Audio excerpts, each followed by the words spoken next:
Alex went to get a...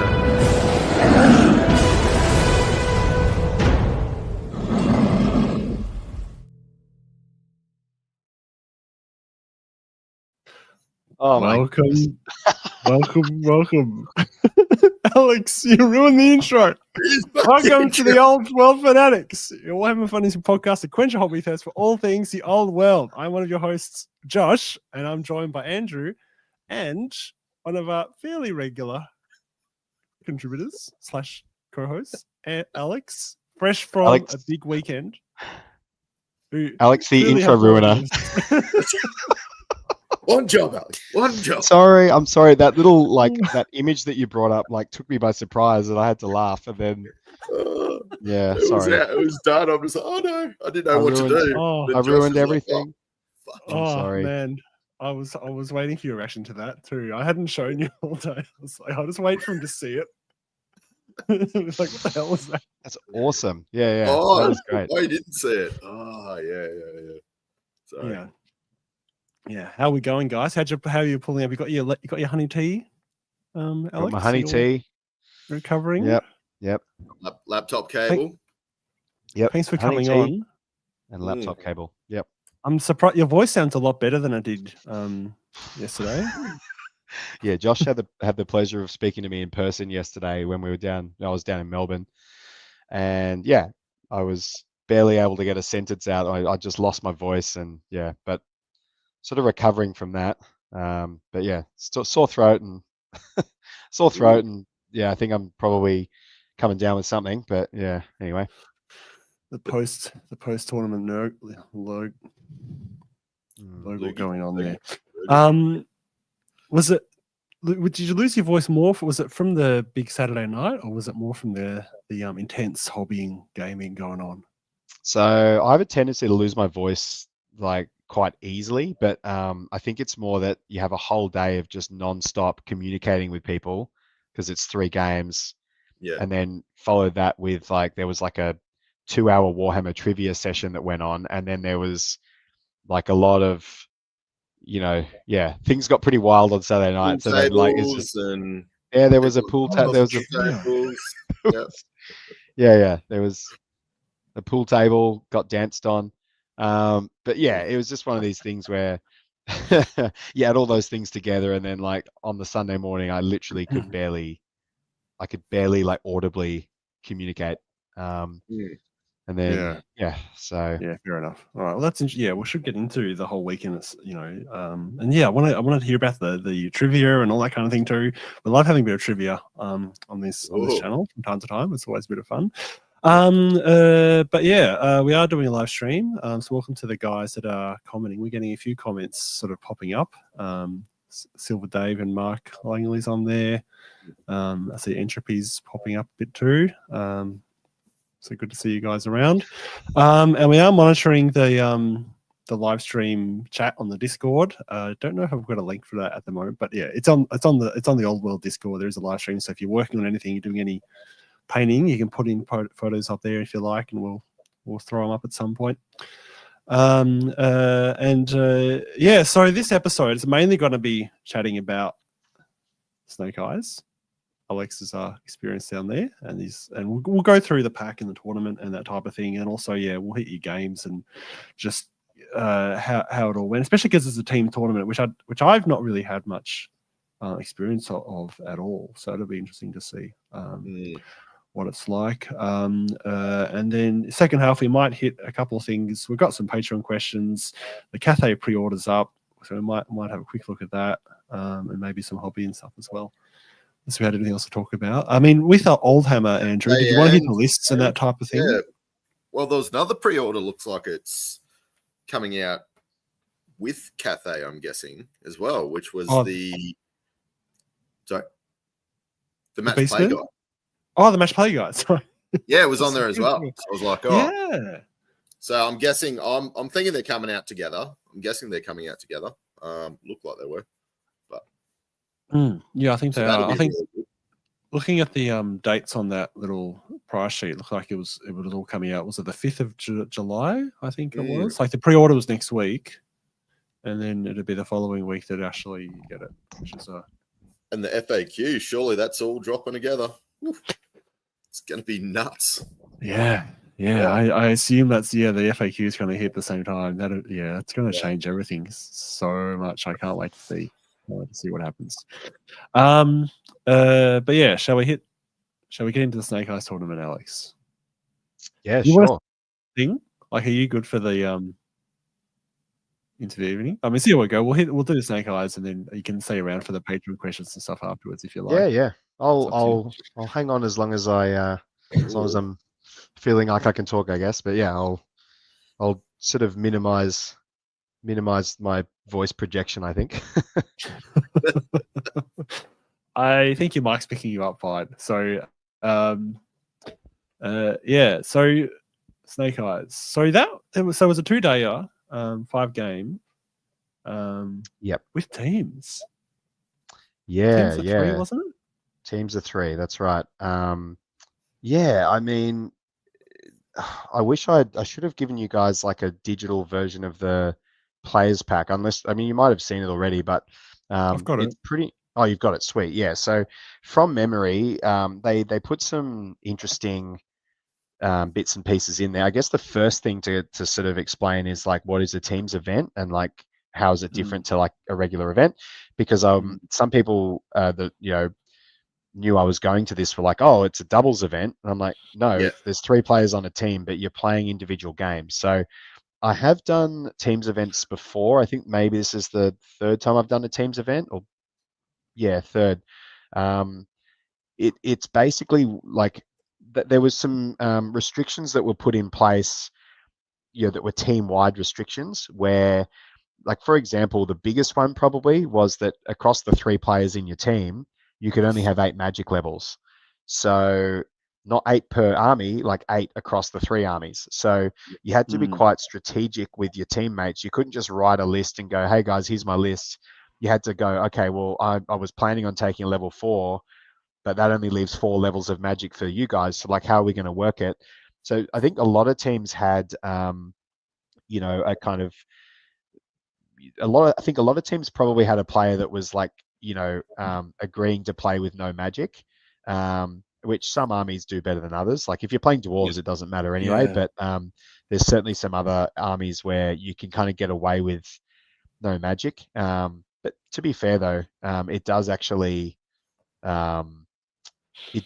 give you, I saw that, not having any magic does actually save you some points. So you can actually then kind of put those towards other things as well. Another big thing was that you couldn't double up items across the 3 armies. So meaning that you couldn't, not every army could have an ogre blade or a talisman of protection or whatever. So you could the only items that could be doubled up were ones that were like have the little star next to them, which are like the really common ones. But your generic, it sort of meant that like for every team, you were only going to see the lore familiar once, or you were only going to see the ogre blade once. And like, so that kind of gave a bit more variety with the lists. And the other thing was like per army, so it was a 2,000 point list per player, but you could only take up to 30% of that as characters. Which was big. So instead of the normal 50%, it was 30%. So we're talking 600 points in characters per list. And the really big impact that had was it limited the dragons. It limited there was still heaps of dragons, but you weren't getting a dragon plus a level 4 or a dragon plus a like a dragon plus another dragon or another, a second dragon. So you really had to be quite stingy with your points. I think the only lists I saw that were able to fit in a flying character on a monster and a level 4 were the orc lists, because the wyvern is kind of the wyvern with an orc on top is like cheap enough. If you don't go too crazy with like 300s, if you don't go too crazy with the magic item loadout, you can fit that in and a level 4. So there were a couple of lists around that I saw for that, but it was interesting because you saw a lot of lists. If they were running a character on a dragon, they generally didn't have any magic, or maybe they might have like a level 1 or a level 2, depending on how expensive the dragon was. So that was quite an interesting thing. And Yeah. I definitely think there's a broader discussion to be had about comp, and I feel like you guys have probably talked a bit about that over You certainly various have. episodes. Yeah. Yeah. So but I felt personally, I felt that it made the event better, because I just think when you're playing with like a 2,000 point army and literally half of it can be characters, there's just no incentive for people not to do that, because it's so easy to just get double dragon or double level 4 or whatever you want to do. Was it? It sounds like the effect was more interesting though than just straight up 30% characters. It sounds like because it was a lot harder to get magic levels, it was a lot harder to take those like ogre blades that also had interesting comping effect where those items were still around but just a lot less common, which is definitely, I imagine hard to replicate in a normal singles comp system really. But yeah, I really intrigued by how that went.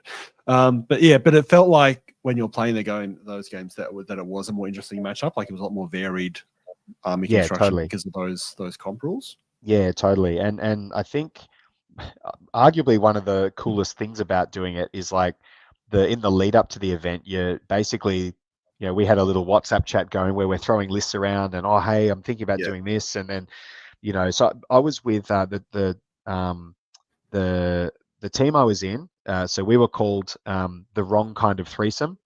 And that was, that was myself, Jamie Payne from Queensland. Very good name.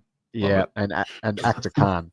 And to give you some context, like those two guys are both like, they've been playing Warhammer for, I mean, they were playing, I used to see them at tournaments back at 8th edition and 7th edition. And I think the first time I met Actor, I'm not kidding, I mean, he's a bit older than me, but I think the first time I met him, I would have been about 15 or 16.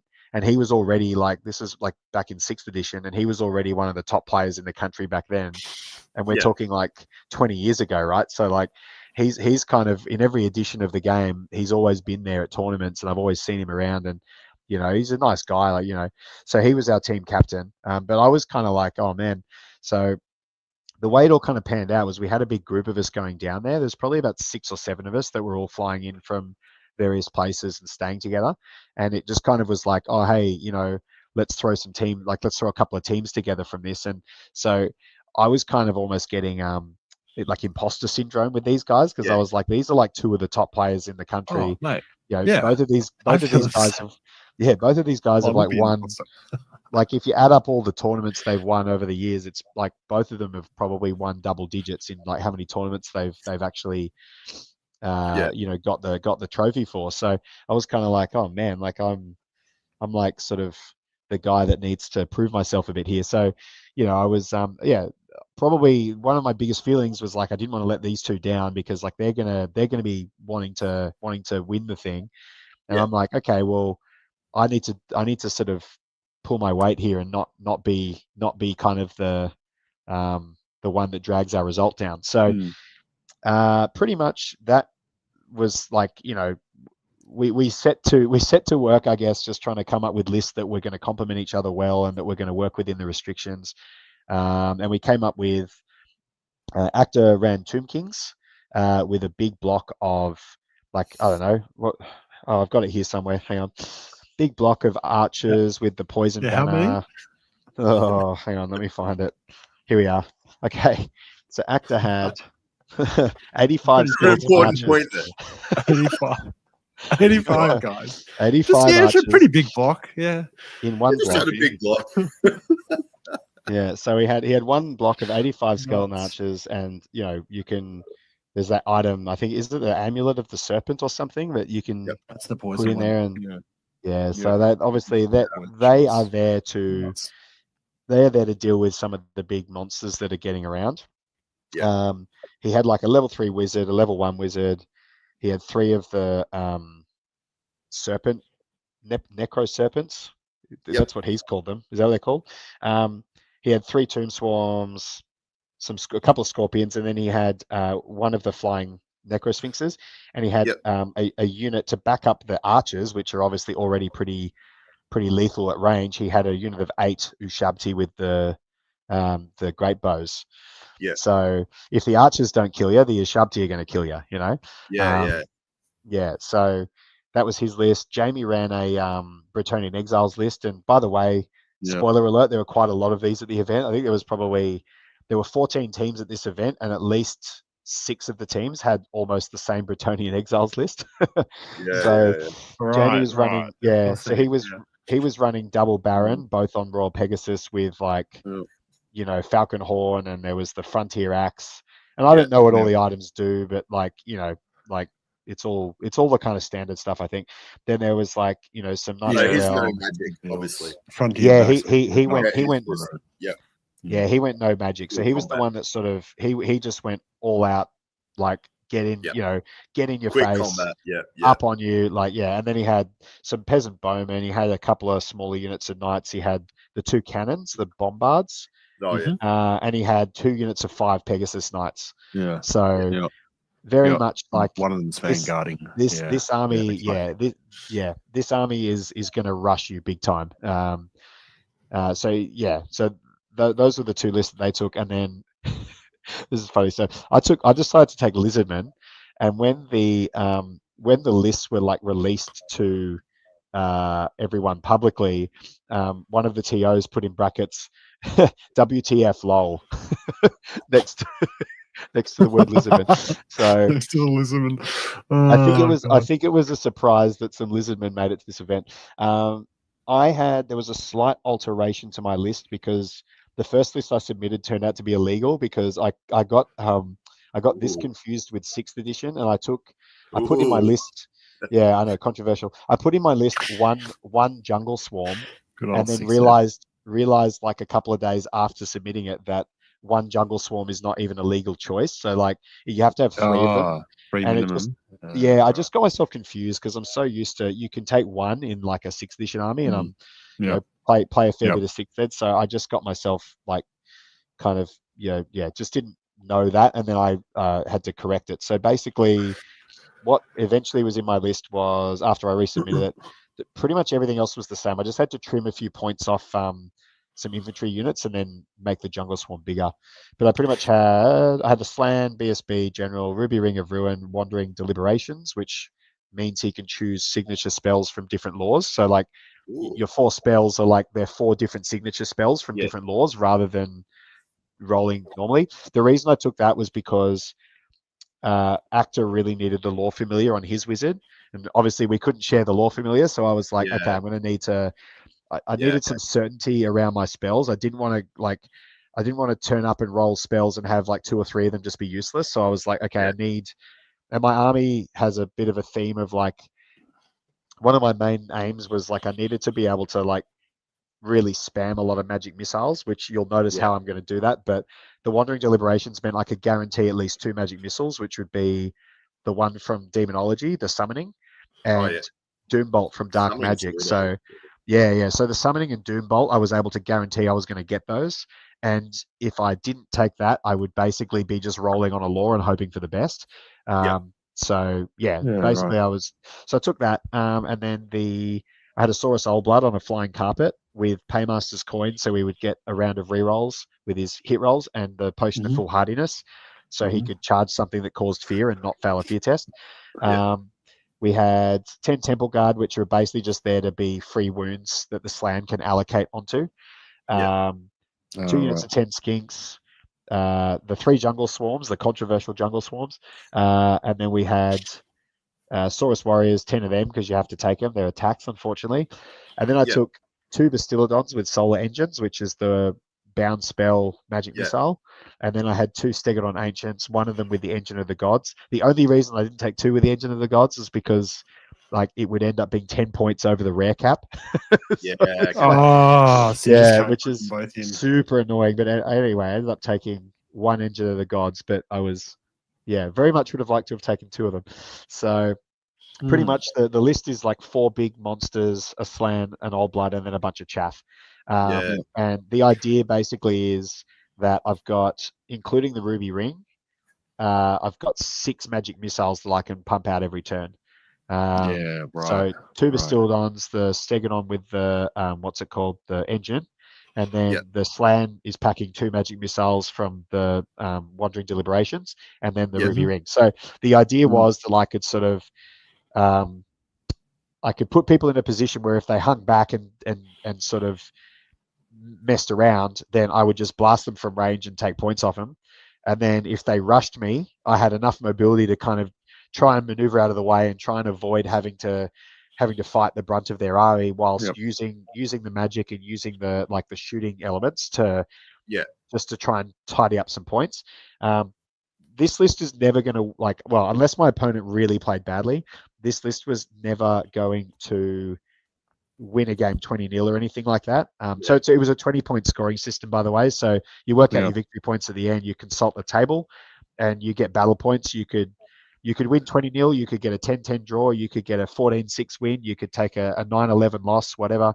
So the idea was, this list was never going to smash someone unless they really made some huge mistakes. But it was able to, the idea was it was going to be able to avoid some of the really terrible things that could happen, and it was also going to be good at. There was going to be certain matchups where I was going to be able to take advantage of and be able to get sort of like small to medium wins out of as well. That was the idea. The only reason I didn't take orcs, well, there were two reasons, because I do have an orc army. It's all savage orcs, and I wanted something that I would have some level of control over. And having savage orcs at a team tournament wasn't going to be a great idea, because I could imagine, oh, hey guys, sorry, I just lost that game because my orcs just got frenzied and charged across the board and died. You know what I mean? So it feels different when you've got responsibility to the team. Exactly. And I kind of felt like it's sort of, I don't want to be just there feeling like, someone's just going to bait me across the table and they're just going to be dead, and then that costs our team a big result or whatever, right? So, and the other reason was literally the amount of models and the storage and transport. So, you were showing yesterday. Yeah. So I went and got this I got this little figure case that I was able to fit the entire Lizardman army, because it wasn't a huge number of models. I fit the whole army into this small case, which was perfect. And even on board the plane, we went in the overhead compartment, and I could put it under the seat. It was fantastic. So not having to carry a massive figure case around the whole time was actually really helpful. So that was part of my decision making as well. Had you played with that list before the tournament? Had you run it in the old world very much at all? Say again, sorry. Had you actually use that list very much? When you came up with that whole list? I played one practice game with it, because as I said, I kind of finalized the list. I kind of finalized the list about 5 weeks out, and I was like, look, if I'm going to commit to this list, because there was elements that weren't painted, most I've got a fully painted Lizardman army, right? But I had to add the 2 Bastillodons, which you don't get in 6th edition. I had to find an extra Stegodon and paint that too. And I wanted to stick with the old metal version, so I managed to get an old metal one, bought that from someone.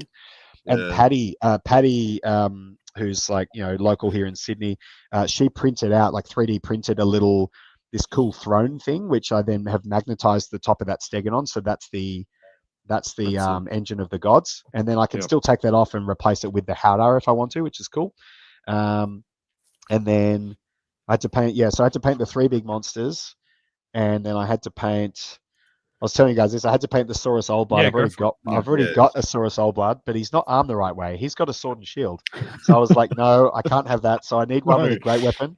So I painted up that model, and then I painted the 10 Temple Guard. A very Mordheim spirit, that. Yeah, I know. I was just like, I can't live with myself. I will not sleep a wink. I will not sleep for the rest of my life if I do that. So I ended up painting up this extra model that just took a lot of time and was sort of unnecessary. Was it the last model, but did you leave him until a worst case scenario? No, I kind of just was when I got sick of painting the scales on Temple Guard, I was like, you know what, I'm just going to pick up the Old Blood and give him a bit of a go for half an hour, and then I'll come back to him another night. So so it was just a lot of that kind of stuff. But anyway, so it was a bit of a rush. I really being honest with you, and I'm feeling the effects of it now. I really sort of wore myself down for a couple of weeks, just painting late at night. I had a lot of 1 a.m. finish painting at 1 a.m., go to bed, wake up at 6 because my children just come into the bedroom and stuff. It's just so I haven't slept a lot for a couple of weeks. To the team, but I will say it felt really good. The list, the army looked great when it was on the table, and I'm not saying that talking myself up, but I just felt yeah, I just felt like it was it. If I was going to bring anything to the table, even if I was going to lose all my games, it was going to be like I just need to turn up with an army that I'm really proud of, and I was. So that was good. Yeah. Yep. Did your We do have a bit teammates of a also question. do? Yeah. So did your teammates also do WYSIWYG, or was it confectionery? So I think you're referring to Akhtar, who took. Let's just say he didn't use. His Tomb King army was not entirely made up of Tomb King's models. Let's say that. So, so there'll be more on that later. Are we going to open it? Are we going to open the can? No. Look, essentially, what I'll say is like, and we'll get to like later on as we talk about the actual how the event went. There was certainly, put it this way, the event had a big hobby focus, and because of the, one of our armies in our team not having not really having a fully painted, with models that actually were representative of that army, that unfortunately did cost us in a big way. Now, I'll talk through the games and everything. All my games were really fun. Loved everybody I played. It was a great event. But look, unfortunately, we just didn't end up where we could have been with like results wise. Unfortunately, we didn't get to that point because of the painting stuff. Now, I'm completely fine with that as far as the event organizers were quite clear on what they were expecting of people painting wise. It was in the tournament pack, so everyone knew that going in. And I think I'll talk to you later on about who did win the event, and it was thoroughly deserved because not only did they play really well, but you could make an argument they had the 3 nicest armies at the event all on one team, which is pretty cool. So I'll talk about that as we go, but I don't want to spoil too much because you want there to be some sort of surprise in what I'm going to say. But it was So because looking at the pack, there's a fair bit of hobby painting scores, because I can see there's technical skill out of 25, which is how well the technically painted, cohesiveness out of 25, how well the army appears as a united whole, theme out of 25, which is a choice and execution of the theme, including appropriate models and conversions, creativity out of 25 as well, and then team presentation out of 10. I'm not sure if those categories actually, is that per team or is that for each individual army? Being honest, I'm not entirely sure whether those are points that are being allocated per army or per team, but I know that they obviously were going to judge. They were going to go look at every army, can you guys hear me? Yeah. Yep. Sorry, I just did something with my volume. So what was I saying? So they went around and looked at every army and had a proper look at it. And obviously. Danny just said each individual army. Oh, Danny's in here. That's scoring. Yeah, Here cool. Oh, Danny, nice. What did I score? Can you on the? Because I don't even know. I didn't check, so I don't even know. Alex, So I'd love to know because hopefully it was a reasonable score. So anyway, So obviously that's a lot of points actually, because you're getting out of 20. It's 100 battle points you get. 5 games out of 20. Danny is saying on here, but not equal to the same as battle points. So I think he's saying maybe there wasn't. Yeah, I don't know. There must have been a slightly different scaling for it. Yeah, there's different scaling for it. So those aren't equivalent to those. Yeah. So there you go. Danny, who is one of the TOs for this, is saying teams were ranked in all 3 categories of paint, sport, battle, then averaged. There you go. So cool. Okay. So I didn't know exactly how it was scaled, but Danny and Nick were pretty clear in the tournament pack. There's going to be a fair hobby element to it. And as I said, we didn't meet the criteria for that. So it's the guys that won it, I'll explain that later on, but they were excellent in all categories, right? Like gaming, and they were excellent at their here we go. Danny's saying it was all equally weighted. So there you go. So so basically the guys who took out the event were excellent across the board. So played well, scored a lot of points, had impeccable armies, and we'll as I said, I'll talk about that later. And also I think there might have been a sportsmanship element of there was some sports votes and stuff. So I'm not entirely sure yeah, hang on. So Danny said, yeah, paint sports battle. So yeah. So basically, they were obviously the top team across those categories. So yeah, but it was awesome. Like, and I'm really glad they won, and I'm glad that those categories exist, because being honest with you, like I've been to a lot of events where those categories, it sort of ends up being lip service. Like Mm. Yeah.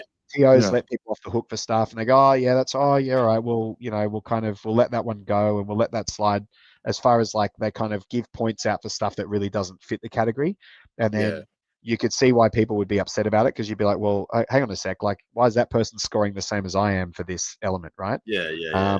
But yeah, this was good because they were pretty clear on what they wanted, and they Meant really something. they stuck to it, which is excellent. So Yeah.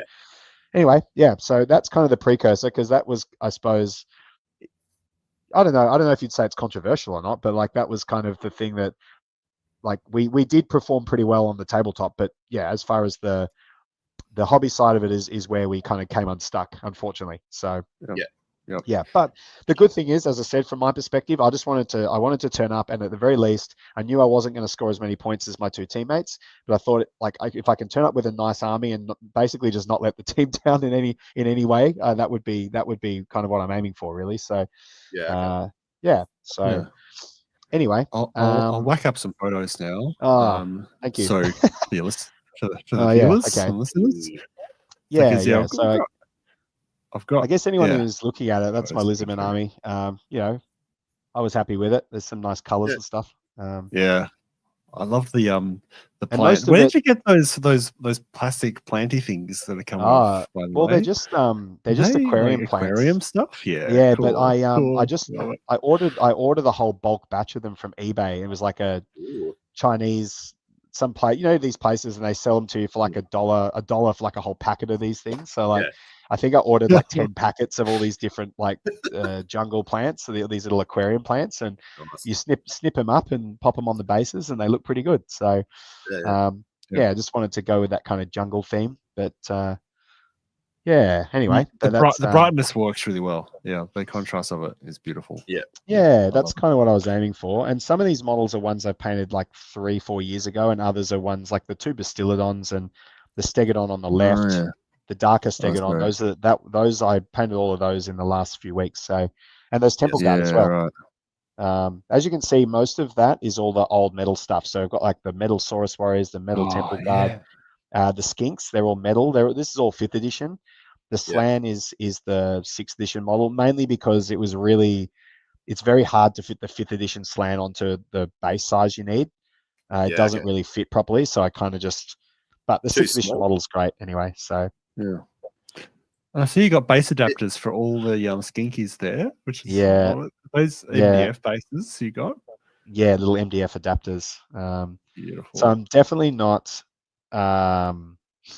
I'm definitely not rebasing because like I still like 6th edition and want to be able to play it. And I often feel like I don't spend enough time on a hobby, so I don't want to then allocate my hobby time to ripping bases off stuff when it's like I should feel that feels counterproductive rather than actually being productive. So that's just my personal take on it. But 100%. I don't blame other. I mean, if you just want to play Old World, then rebase, do what you want. But like, I mean, that being said, I wouldn't even be upset with someone if it was a casual game and they were playing me with the wrong base sizes. I really wouldn't care. So, yeah. All right, should we? Yeah, do you want me to talk about games and stuff then? Yeah. Let's hit some games. The gaming arena is such a nice venue. Oh, by yeah. the way, those Yeah. tables. Had you been there before? Is this the No, first time never. you were there? I don't even know how long it's been there for. Maybe Danny in the chat can tell us that, perhaps, if he hasn't fallen asleep from hearing me. He may be. Now let me find the. Was this the night before? By the way, this ridiculous photo. It was the night before. Yes. Ridiculous photo. What's ridiculous about that? me enjoying a beer whilst overlooking one of the best views you're ever going to see, a big gaming hall.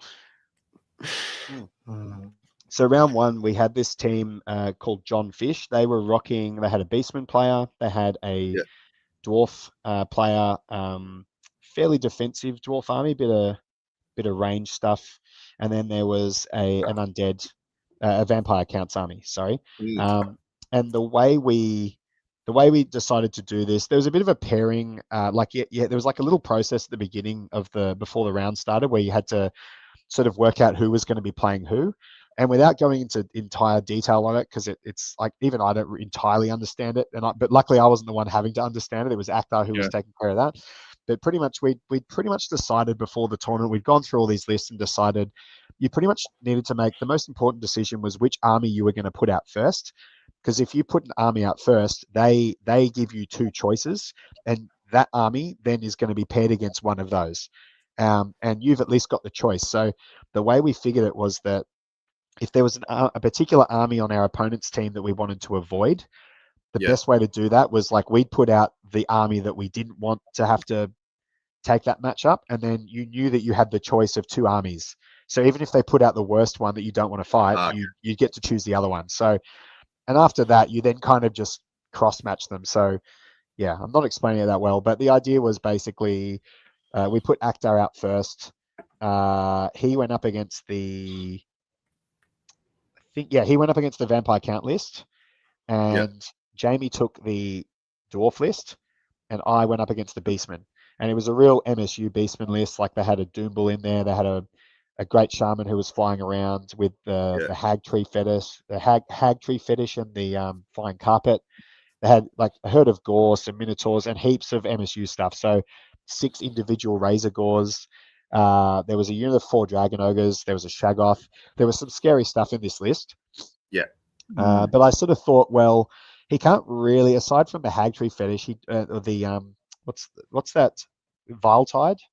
Yeah. The spell. Yep. So aside from like one magic missile, he doesn't have a lot that can really kind of hit me from across the board. He's going to have to run across the board at me and get into combat. And I could probably avoid that for a few turns and sort of try and sort of take some easy points off him. That was the plan. It took a few turns for my magic to really get going. Mark in the chat is asking no rule of 3 is interesting on the razor gores. There was a rule of 6, so like you couldn't spam something more than 6 times. So this guy went up to the cap of 6 razor gores individually. But so essentially what happened here was it took a few turns for my magic to really get going. Like I had a few rounds of just failing to cast spells, and I had a couple of miscasts, which then stopped me casting again, which was really annoying. He kind of got closer to me than what I really wanted, because I was like, oh, I really wanted to kill off more stuff by the time he got to me, but I managed to sort of block him off a bit, using the terrain as well. Like he had so much stuff that not all of it could really get around the terrain at once, so he sort of had to come at me with like individual units rather than like everything all together. And I then started being able to get rid of some of this stuff, like the skinks were poisoning off razor gores, and I had spells that were going off, and he was starting to lose a lot of the unit of gore, the big unit of gore, which had the Minotaur Lord in it, the Doombull. That took a whole lot of casualties and failed a panic test, and then started like fleeing back to his board edge. And he kind of got unlucky there because he had the Eye of the Gods on the Doombull, and that was the general. And twice he rolled a 1, which means your leadership value goes down for the rest of the game. So he was at -2 leadership from like really early in the game, and that meant like, so I just pounded him with magic, and then he sort of failed the panic test, and they fled off. And then a few other things happened, like, you know, as I said, got some easy points out of some of the chaff. He killed my old blood with the old blood flew out and killed a razor gore, and then his beast shaman flew over and hit me with Viletide and killed him, which is like, battle of the 2 flyers. But if he didn't do that, I sort of felt like, well, he's going to have to risk it. If he doesn't do that, or if he doesn't get the spell off, if he flies over there and doesn't get the spell off, the old blood will charge the shaman and try and take him out. And I almost got the shaman with the jungle swarms. He left like a charge where I was going to need to roll a 5 or a 6 to get the jungle swarm into his shaman, and then I could just roll a ton of roll a ton of poisoned attacks at him. And he didn't flee it either. I thought he might opt to flee when I declared it, and I was like, right, he's taking a big risk here, because if one of these dice comes up as a 5 or a 6, he probably just loses his shaman. And of course I didn't roll it, so then like I sort of just Yeah. Yeah, but I did get the Shaman eventually. I got in with a magic missile, but a Stegodon went in and killed that whole unit of Dragon Ogres. They had to go round some terrain, and that opened up a Oh, flank yeah. charge. And my Steg went into the Oh. flank and just took killed. Oh. I think I did like 6 or 7 Incredible. wounds, and then managed to run them down. So like that was good. But yeah, he killed off a bit of my stuff. But in the end, it ended up being a 13-7 victory for me, which was good. And that was good because like it was a really close round. Like Akhtar had a 10-10 with the vampire player, and Jamie had I think a 12-8 win over the dwarf player. So we ended up getting 35 points to 25 in this round. So yeah, that was carried the round. Yeah, I couldn't believe it. I was like, I really did not think that was going to happen. But yeah, like after the first round, I was like the top point scorer for our team. So yeah, I was walking around with a bit of a spring in my step. It was great. Yeah. Were you expected to like in the matchup? What was the goal with that matchup? Like, I thought I could points or so to give you an idea, I'd written down for every list what I thought I could score, and I had myself down as scoring a 12 to a 15 against this, and I got a 13. So I was sort of in the ballpark of what I thought I'd get. And to be honest with you, as I said, my magic for probably the first 2 to 3 turns was really, really underwhelming because I just kept miscasting and then not getting spells off and stuff. So I kind of think if I'd managed to get a few more spells off early in the game, I probably could have gotten more points, to be honest. But it wasn't like a done deal. Like this was a pretty scary army. Like it got across the table quickly, and there's so many threats. And those Razor Gores, like there's just so much. There's a lot of these like little punchy units. Like I killed those Minotaurs as well. There was just a lot of punchy units that were sort of I don't know, like those Razor Gores for how small they are, and it's like just one model. It actually does quite a bit, and like it kills a lot of like that can charge in and just kill a lot of little chaff units in the game. So yeah, there was a lot of stuff to deal with. Looks like you used that massive piece of impassable terrain pretty well though as well. There was a big bit of impassable, and I sort of forced him to have to go to either side of it, so he couldn't just rush me all at once. And then I got some skinks. I don't have a photo of it, but I got some skinks right around the back of those Minotaur, and they just stood there and just chipped away with javelins for a few turns, and just like But the Stegodons are really good, by the way, because like they not only do the you've got the bound spell from the Engine of the Gods. But even the other Stegodon that doesn't have that still has a giant bow and has 5 javelin skinks on top of it, and you've got the Howdah rule, so you can shoot in like a 360 line of sight. So you can actually do a full march move, even like up out of someone's line of sight. You can like march move, and then just because you've got the Howdah rule, then just hit them with poison javelins. Like it's really And then the Stegodon's late in the game when he did get to me with some of these units, like the Minotaurs, when they finally got close to me, the Stegodon just charged them and took them off. Because he'd already lost like 2 of the 3 Minotaurs had already been killed at that point. So like 1 Minotaur is not going to survive a Stegodon charge, right? So it was Can they use the magic missile as well with the Howdah or whatever rule? Or So the Howdah rule is any attack you make in the shooting phase, you get a 360 degree. So you could even you can march and shoot. No, you can march and shoot the javelins. You can't march and use the bound spell. The magic missile, Yeah, so you could go up like 6 inches and then turn to face someone to then like kind of threaten them on a charge. But then you can magic missile someone that's behind you. You know what I mean? So like, it's pretty handy. Definitely. So that was good. But yeah, so that worked out well. We got a solid win. But I'll tell you what, those guys knew what they were doing. Like the guy getting a 10-10 out of Akhtar that's hard. Like, and his army is brutal. And even like the dwarf guy, like, only getting a very small loss against Jamie's army, that was impressive. So, that was round 1. Then we came up against round 2. Yeah. Let me find the. Who did you come up against? We came up against it was the Dwellers plus Randy. Here we go. Now, give me 1 second because I'm literally just going to blow my nose. Let me just mute myself here. Yeah, no, go for it, mate. That's fine. I'm just trying to find their lists as well. So this is Tomb Kings, right? Oh, so that was Sam and Jabe and Randy. Looks very Tomb Kingish. Oh, this is a really Fun. pretty one. I've seen a picture of this one. It's got Oh, like wait. the unit fillers, like the Is that the it? This can't be the right army. monolith unit fillers. They look beautiful. He's having a real good blow up. He is. That is. Jesus. That's some intense blowing. Sorry about Alex. that. Yeah. Seriously, I'm really paying the price for some of my decisions over the weekend. I'll tell you that. Yeah. Sorry, what were you going to say? Something, Josh? I'm trying to work out if this is the right army. I feel like this might be the wrong set of. No, it's not. It's not. So the Dwellers Below featuring Randy. So this was Sam Morgan and Jabe. I'm going to say Jabe Brown. Is that his name? But those two guys used to be on the Dwellers podcast ages ago. And then Randy's from Tasmania. And he used to come to a whole bunch of 8th Ed events and stuff. So, but I feel like he's almost a Victorian local. I think like he sort of appears at all these different events. But these guys had some interesting, thank you, Mark. These guys had some interesting lists. So you had Jabe with like probably the more standard of the 3 lists, but he had an orc list with a wyvern, a level 4, and then like a couple of units of night gobbers with fanatics and black orcs, a bunch of boar boys, and then a bunch of chaff.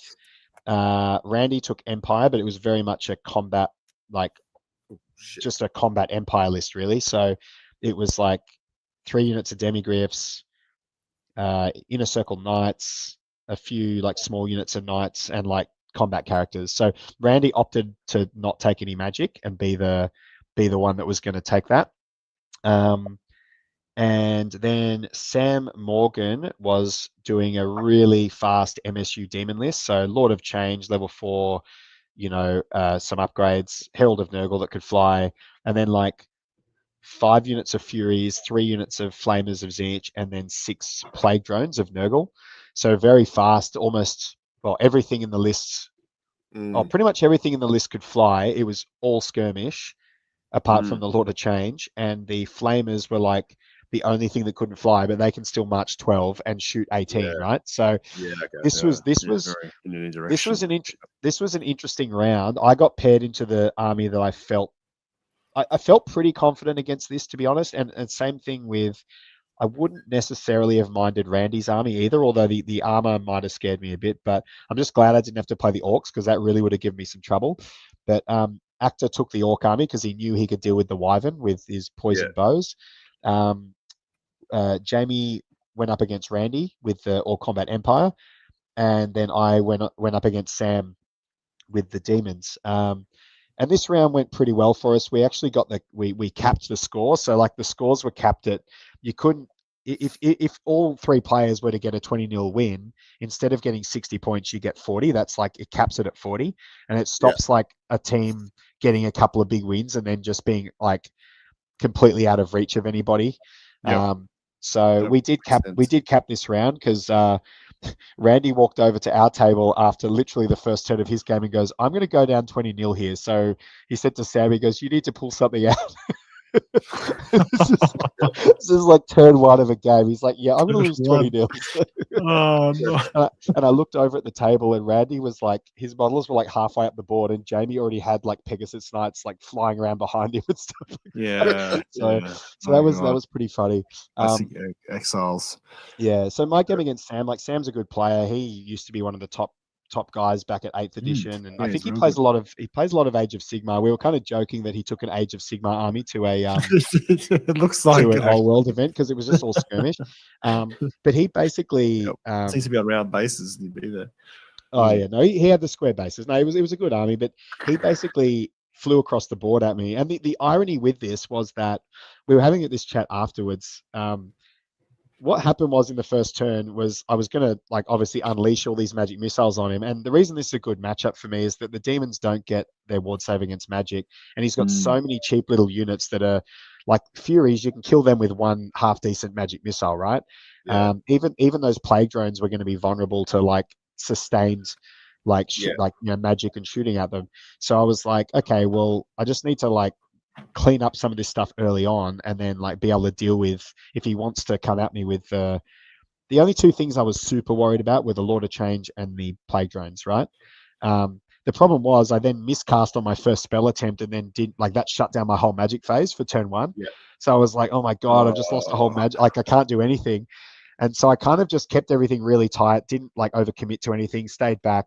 So made him come to me because I thought if I run across the board at him, he's just going to fly stuff behind me and it's going to just turn into a nightmare.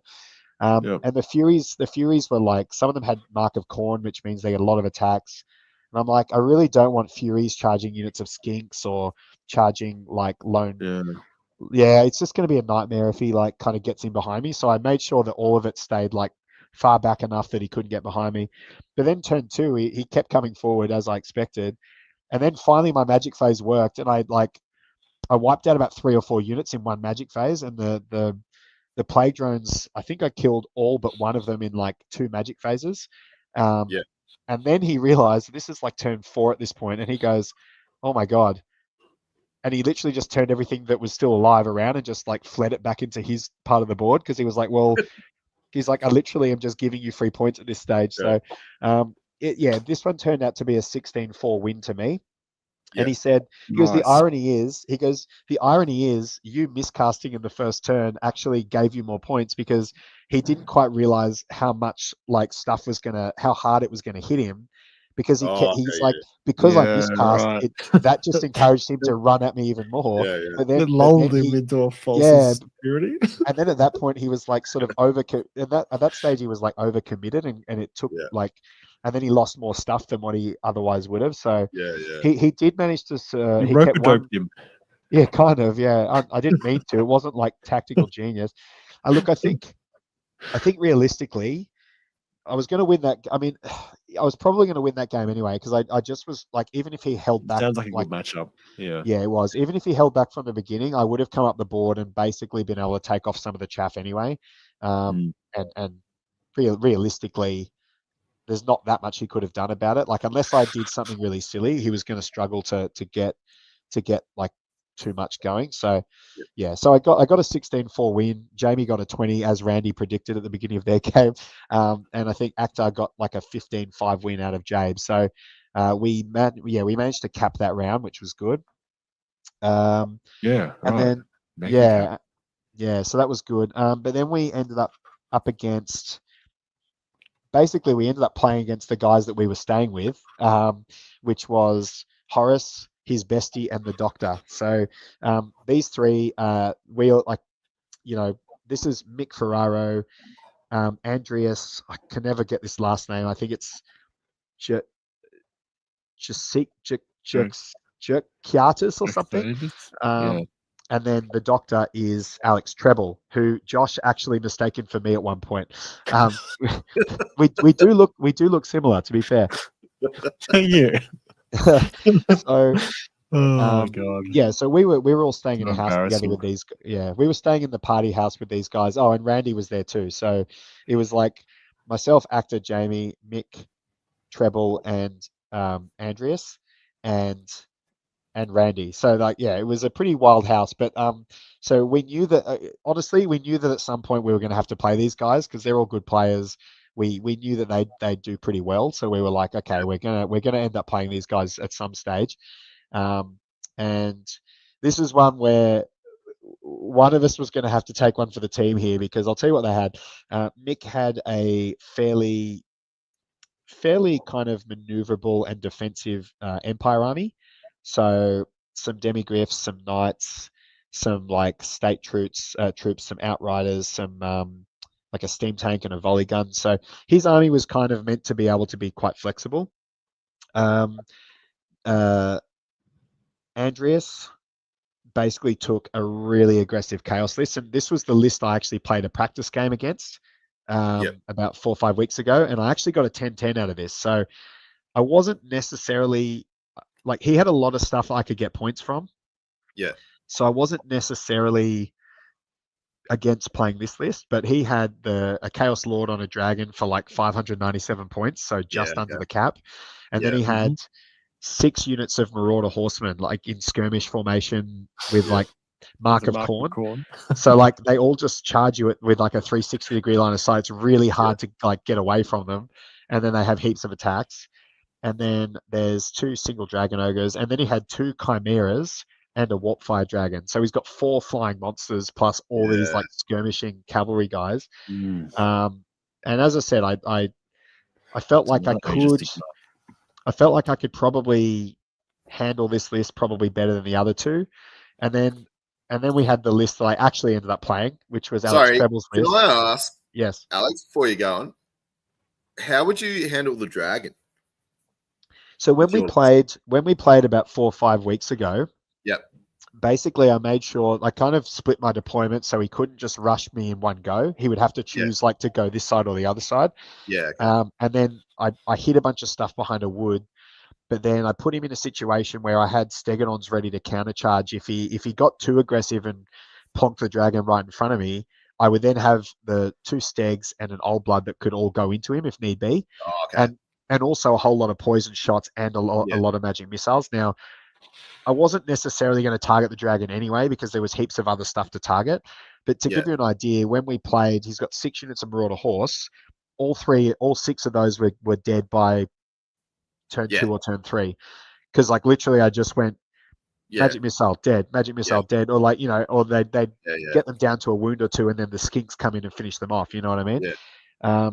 So I was able to kind of clear up all the chaff really quick. And the chimeras are they're pretty powerful, but they're actually not that hard to kill. Like they're not, they're nowhere near like, I think they've only got 4 wounds or something. Like they don't, as well. It might be. I can't remember the stats on them, but I remember them not being that hard to kill either. So, so there was a bit of that, and also just fleeing a lot of charges. Like if he wanted to charge me with a dragon, I sort of made it so he couldn't get an easy charge off, and then I just flee a lot of like skinks away from him.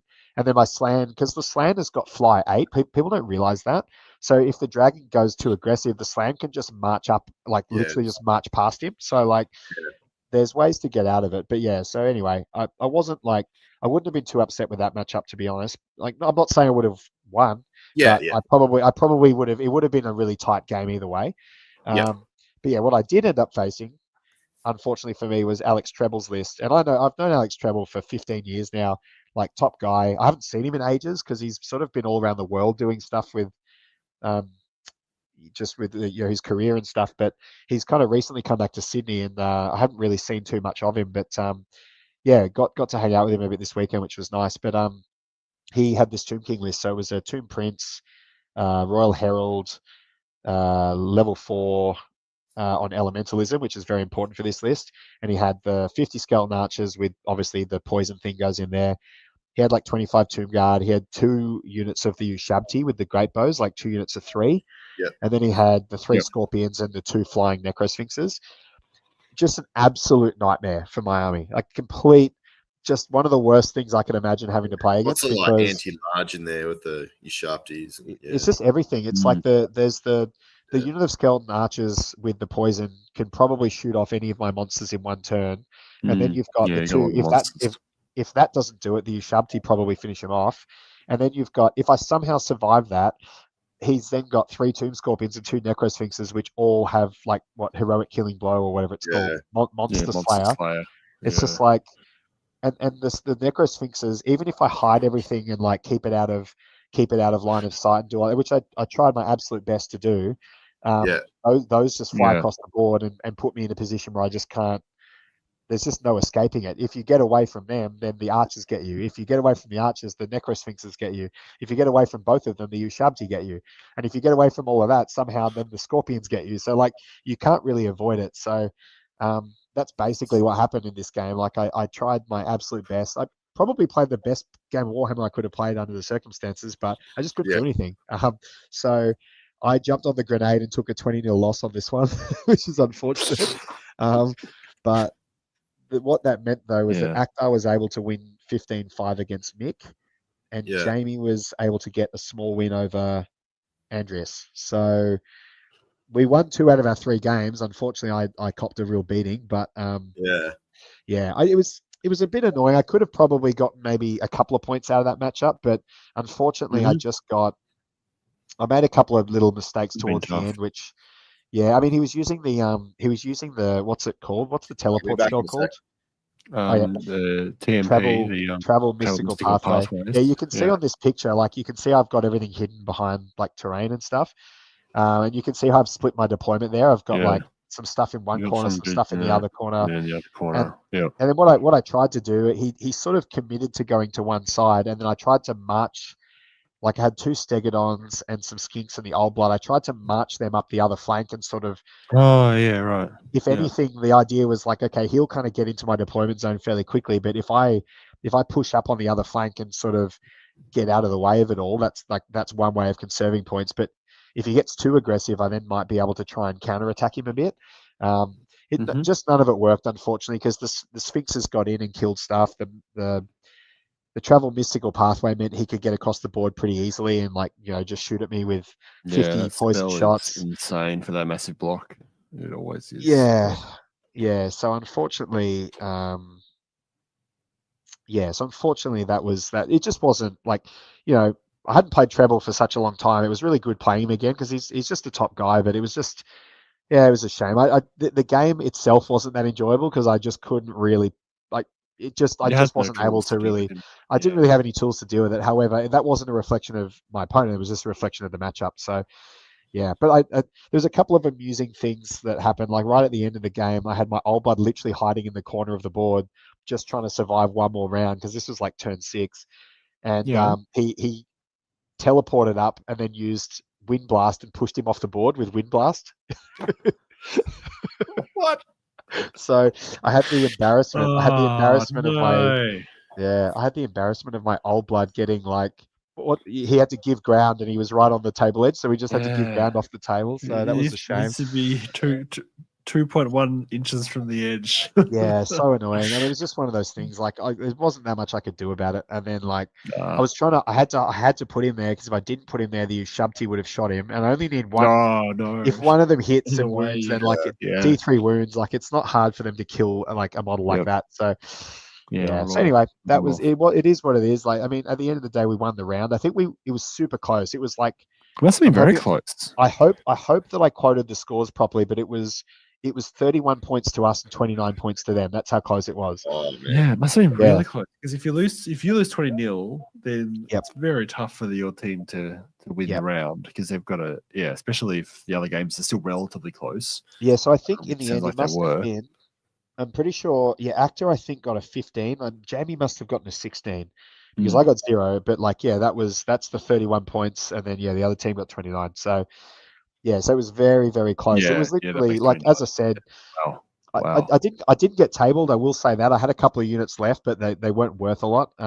Look, my goal was, by the end of the game, once we got to turn 5, turn 6, I was like, if I can just scrape a point out of this, if it's 19-1 or 18-2, I'll be chuffed to bits because it just... But unfortunately, I just couldn't do it. Like it was just one of these things where I actually there was only one thing that I could have done differently in the entire game, and that was right near the end. I'd managed to get a Tomb Scorpion down to 1 wound, and I ran some skinks up and threw javelins at it and couldn't get the last wound off. But then I stuffed up, and that meant that the skinks were in charge range of the Necrosphinx. So the Necrosphinx declared the charge. I failed the terror test and ran off the board, and that probably cost me a 19-1 and made it a 20, which was a bit frustrating. But that was just my mistake. I got greedy and thought, well, if I can kill this Scorpion, at least I can say that I got some actual victory points out of it. But it didn't pan out. So that's Warhammer. So matchups. These team events are all about matchups. Like if you just you sometimes just have to throw someone under the bus. And I had agreed with the guys before the event. If you the way that their lists were constructed, and also those two guys, frankly, being much better players than me, I sort of felt like, okay, you guys are much more likely to get big wins. So if you can create a situation where those two guys are able to get good wins on the other 2 matches, I don't mind taking one for the team and just taking the hit. feed me to the meat grinder and see what and I'll do my absolute best to I'll just try and exactly poison blocks. Yep. Yeah, that's very gracious of you, Alex. Like I got to say, not everybody would do that, so it's good that you did do that in the team, and you pig-headed it all. Obviously, you were saying against the chaos list. you probably would have got a 10, and you knew that. So you were like, oh, like, you know. Maybe it's all hypothetical, really. Like, I mean, I was basing that off the fact that I've played it once, that exact list once before, and got a 10. So it doesn't mean I'm going to get a 10 the next time. I might lose the game the next time, but like, but you were sounding more confident. Matchup in general. Of the three, I mean, look, being honest, of the three, I really didn't want to play the Tomb Kings, but as I said, like, the whole thing with this is like every round of an event like this, you're up against some good lists. Like, you can't avoid, someone's going to have to play a list they don't want to play. You can't avoid it. So like, it's just one of these things where nature of the team events. Yeah, exactly. And that's part of the fun of it. Because if you can scrape a couple of points out of a really shit matchup, which is kind of what I was hoping to do here, if you can scrape a couple of points out of it, you've actually really contributed to your team's result. Yeah. So it is what it is. But look, we got bragging rights, and we were giving them shit for it the whole time. Like, you know, when we went back to the house after the event, you know, we were just giving them a hard time, and we smashed you, we flogged you, and obviously it was only a small win, but it was satisfying nonetheless, because you could see the heartache on their face. It was absolutely. Yeah, it's very rare to be able to lose 20-0 and then still be able to gloat as a victor in that situation, but you got to do it. As I said, we kind of we sort of knew that. I guess I said to the other two, you guys are going to need to get big wins, because I'm going to have a really hard time conserving points against this. So like, as long as you guys are comfortable and you feel like that's what you're going to do, and they did. So that was it. So we did it. So yeah, nice. That's good. Yeah, so that was good. We got 3 from 3 as far as the rounds were going. We got 3 from 3 in the first day, which was really nice. Yep. Yeah. And so then you had some trivia that night. Yeah. And hopefully Danny's still on the chat here. Hopefully Danny's still on the chat, but the trivia was awesome. Maybe. And I really want to commend Danny and Nick for, like, the whole event was just great, but the trivia was just a fun addition. Like, you know, I guess with a tournament when it's just solo players and whatnot, like, you do, you know, I mean, people have got lives and people have got families, so like people just go home after the event. But I think a lot of people, I would say at least there was probably 40 something people here, and I think at least I would say more than half stayed for the trivia, which was good. And there was just some funny questions, and there was some stuff that was really hilarious. Like, I don't know, they'd like give you a scenario, like a certain unit or whatever, and it'd be like, you need to work out what's the maximum amount of damage that this unit could do in combat.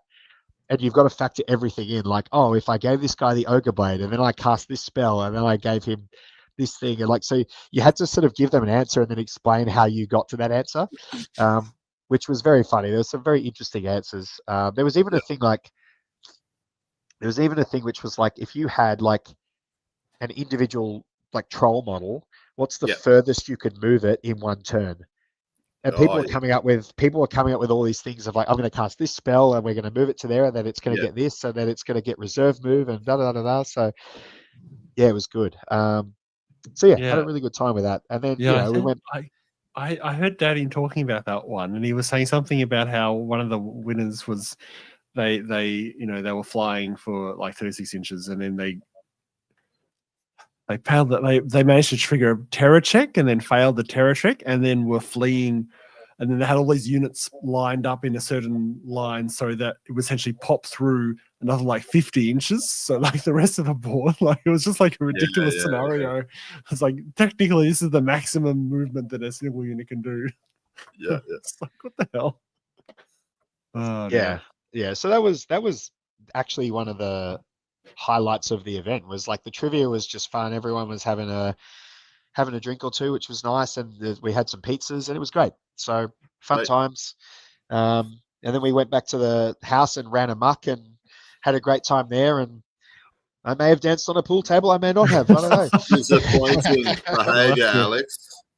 There's absolutely no way of evidence because hiding in the live stream. There is definitely not a video to prove it. I can tell you that. Absolute debauchery. It was Oh, fun. We played cards. We did a whole lot of fun stuff. So yeah, it was good. Yeah. Whoever Silver Dave is, that is a good comment. No, Dave is got the Alex, you are getting through more tissues than a teenage boy that has the house to himself and a solid internet connection. Oh, yeah. Yeah. Sorry about good I'm ones. taking little intermittent breaks to blow my nose. no. So, Dave's gold. Thanks, Dave. Yeah. I might share before we hit the last 2 rounds. Ghost has been putting up some work in progress. I think these are some. Let's see if this can pop up. Oh, I have to get rid of those first. Sorry. There we go. Just some plague drones. I think. I mean, look at that dude riding it. That looks pretty. This army. Who's that? That's Ghosts. Is the Discord handle. Yeah. But yeah, he's been posting these, every couple of weeks, these different things. But the iridescence on that is so cool. I wonder if it's kind of he's using a specific paint for that, or whether that's just coming through in the highlighting with his probably using airbrush too. That's really pretty. It looks simple, but it's complicated. Like you kind of look at it, oh, it's just blue and black, and then you start looking at it more, and you're like, oh no, there's a lot more going on there. Like. When you see something from afar, you're like, oh, yeah. And then, you actually start looking at it close. You're like, holy shit. It's so subtle, but so, it's great. Yeah, because he does have the highlights going on there too. Yeah, it's not just the block color. It's, Yeah. More than meets the eye. I agree. Definitely. Cool. All right. Where are we?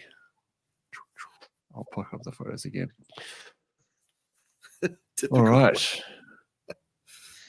Oh, that is. Sorry, yeah. Alex's, because that's Behemoths, Alex? Behemoths. What are we talking about? Oh, well, Behemoths. Is that Alex?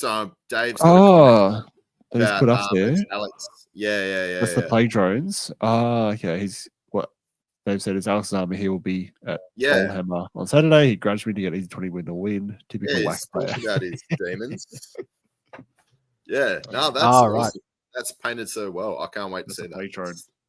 Yeah, that is sweet. All right. So day 2. Day 2. I imagine you wake up pretty grainy. I was pretty dusty. So day 2, I dragged my carcass into the venue, and we were there a little bit early, and I lay on a couch for a bit and tried not to just die.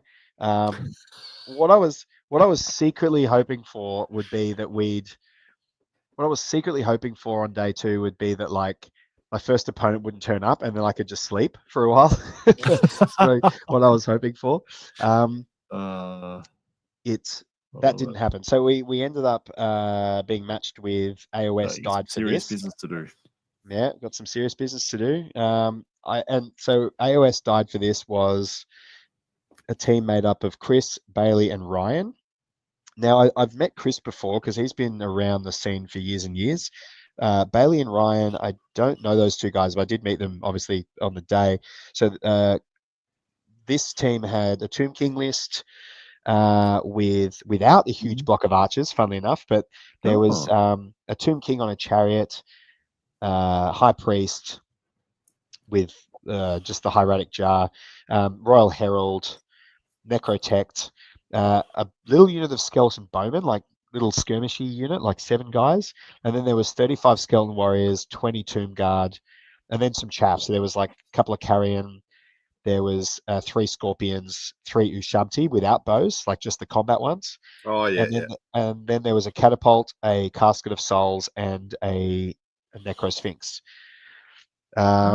Is that the only Tomb Killers that didn't have a massive block of archers, the poison shooting? I mean, that almost looks like a relatively normal looking Tomb King army. I would argue it almost looks, to me, it looks more like a 6th edition Tomb King army. The way it, yeah. Randomly 3 ushabti without bows, it's kind of cool. So whilst it didn't have the big archer block, it didn't make it an easy matchup because the tricky bit was it was going to be really hard to get points out of. So spoiler alert, I played the Tomb Kings. Again, Tomb Kings again. So Nemesis. once again, this was the list that we felt was going to be a bit tricky. So they had the Tomb Kings. They had another Bretonnian Alex is like, Exiles just give it list. to me, boys. Give me the shit you don't want. At this point, I was so hungover. I literally just I just said, "Come and get me when you know who I'm playing." Yeah. So there was the Bretonnian Exiles, which were pretty similar to what Jamie was running. Yeah. And then there was a high elf list. This was the only high elf list of the event, I think. But they had a prince on a they had an archmage on a star dragon. Then this was the Creation war host. So this was they had a bunch of Creation woodsmen, which are like little skirmishy bowman guys, I guess. Talking Andrew's language now. Yes. Yeah. So there was Being very excited. 18. Oh, There this guy already. was like a medium-sized block of white lions. There was a couple of lion chariots. There was some Sisters of Avalon, and there were 3 great eagles. So it's fairly MSU. To be honest, this is what I would have wanted to play, because my magic just kills magic most of that stuff. Magic. You would have eaten that. Yeah. I would have basically avoided the dragon, or at least kind of done enough to hopefully avoid. Yeah, hopefully just not have him completely, do too much. But I could have then gotten enough points out of the other stuff that I feel like that would have been probably a pretty close game. I would have probably been confident that I could have gotten a draw or maybe gotten a little win out of that. But it was not to be. So Akhtar went up against the Bretonnian list. Yeah, Jamie took on the high elf list, because he was like, well, my peg knights are going to eat most of that for breakfast, and he's got the speed with all the flying pegs and all that stuff to just really avoid the dragon. So we kind of went with the theory that those high elf two list have many charm shields, or not really? It is the crux of the Bretonnian player, the old charm shield. The charm shields. I can't no. see any charm shield on that list. Oh, rookie mistake. So no, I didn't see any charm shield there. But basically, yeah, Jamie went and got a pretty good win out of that. And I think Akhtar got didn't have a charm shield. No charm shield. I think Akhtar got a decent win. I can't remember exactly. So I played Chris, and once again, my job was to just try and hold off the list that we felt was the strongest of the 3. My job was to just try and hold that off. And I actually, given how hungover I was, I did a much better job of it than I did the day before.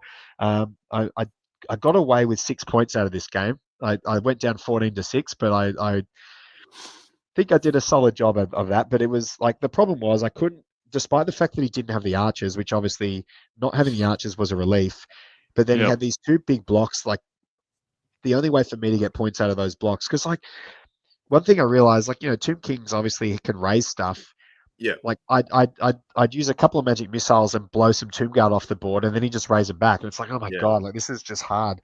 And I'm thinking I don't really want to have to, if I get committed to having to fight combat with it, he's got the Tomb King in there with Ogre Blade, so that's not good for my monsters. And then if I get stuck in combat, he's just going to hit me with a Necrosphinx, and that's not good. Or he's going to hit me with Tomb Scorpions, and that's really not good. So I was kind of oh, I'm just going to have to play avoidance and try and take out whatever chaff I can. And he killed about half my army, I think, but I managed to get a bit off him as well. I got a couple of the Scorpions. I got the what was it? I think I got the Carrion. I couldn't do too much else, unfortunately. I sort of held him off as much as I could. He was pretty scared of my flying Old Blood, because he had his High Priest. I don't know why he just didn't have him in a unit. I think he was worried that I might just charge something in and put attacks on him. But he had the Hierophant kind of hanging around near a unit.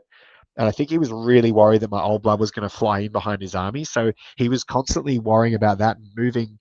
The Tomb Scorpions kind of were just being used to sort of protect the backfield rather than actually being aggressive. And that kind of helped, because then I could kind of maneuver around and not really have to deal with all these different elements at once. As usual, the Necrosphinx was a total pain in the ass.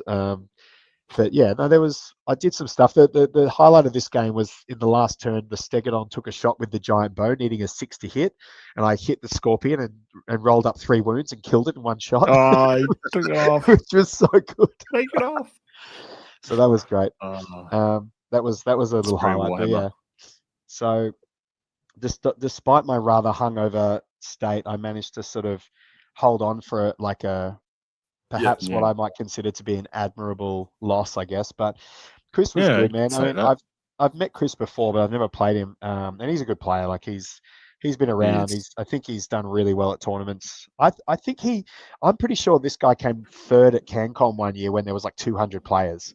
Like huge result. Like we're talking about a serious player here, and he was pretty nice about it because at the beginning I was like, look, dude, I'm barely a functional human right now. Like, look, you know, I'll do my best to give you a good game. I just so you know, I'm just trying to hold it together right now. And he was like, yeah, man, that's fine. I said, look, you do what you want to do. Like move. I'm not going to like pull you up or break your balls on stuff. Just give me a little bit of leeway. Like I'm probably not going to play my best here because I'm just trying to like sort of get my brain together. But yeah, as I said, like it kind of panned out all right. yeah, no, good.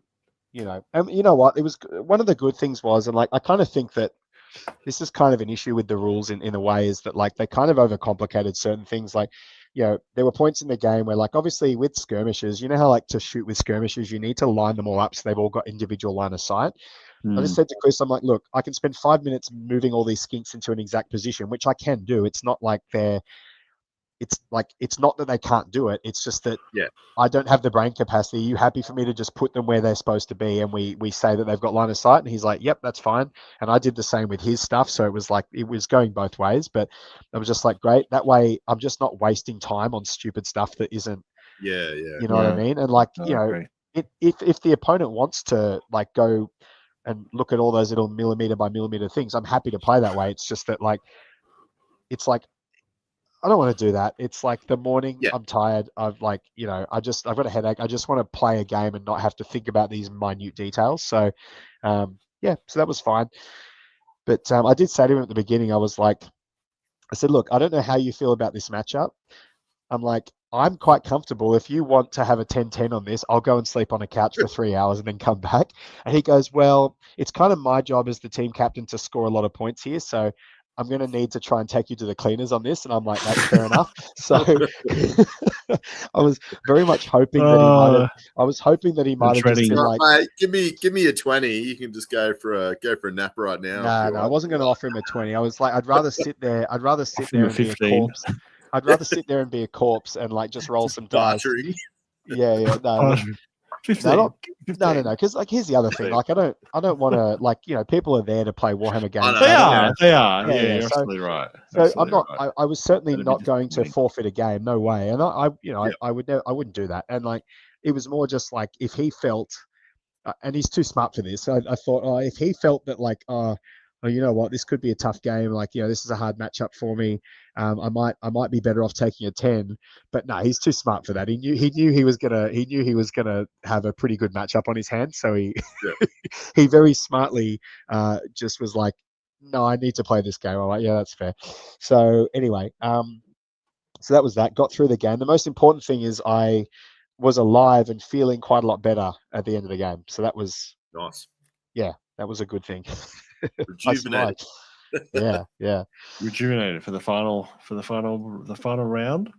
Yeah. So to give you context of how it all shaped up for the last round, we were leading the points. We were leading the points tally by I think maybe 3 points, all up. So and then I can't remember exactly who was in like just behind us in second place, but the top 3 were all really close. It was like we were 3 points ahead of second, and I think third was only another 3 or 4 points behind second.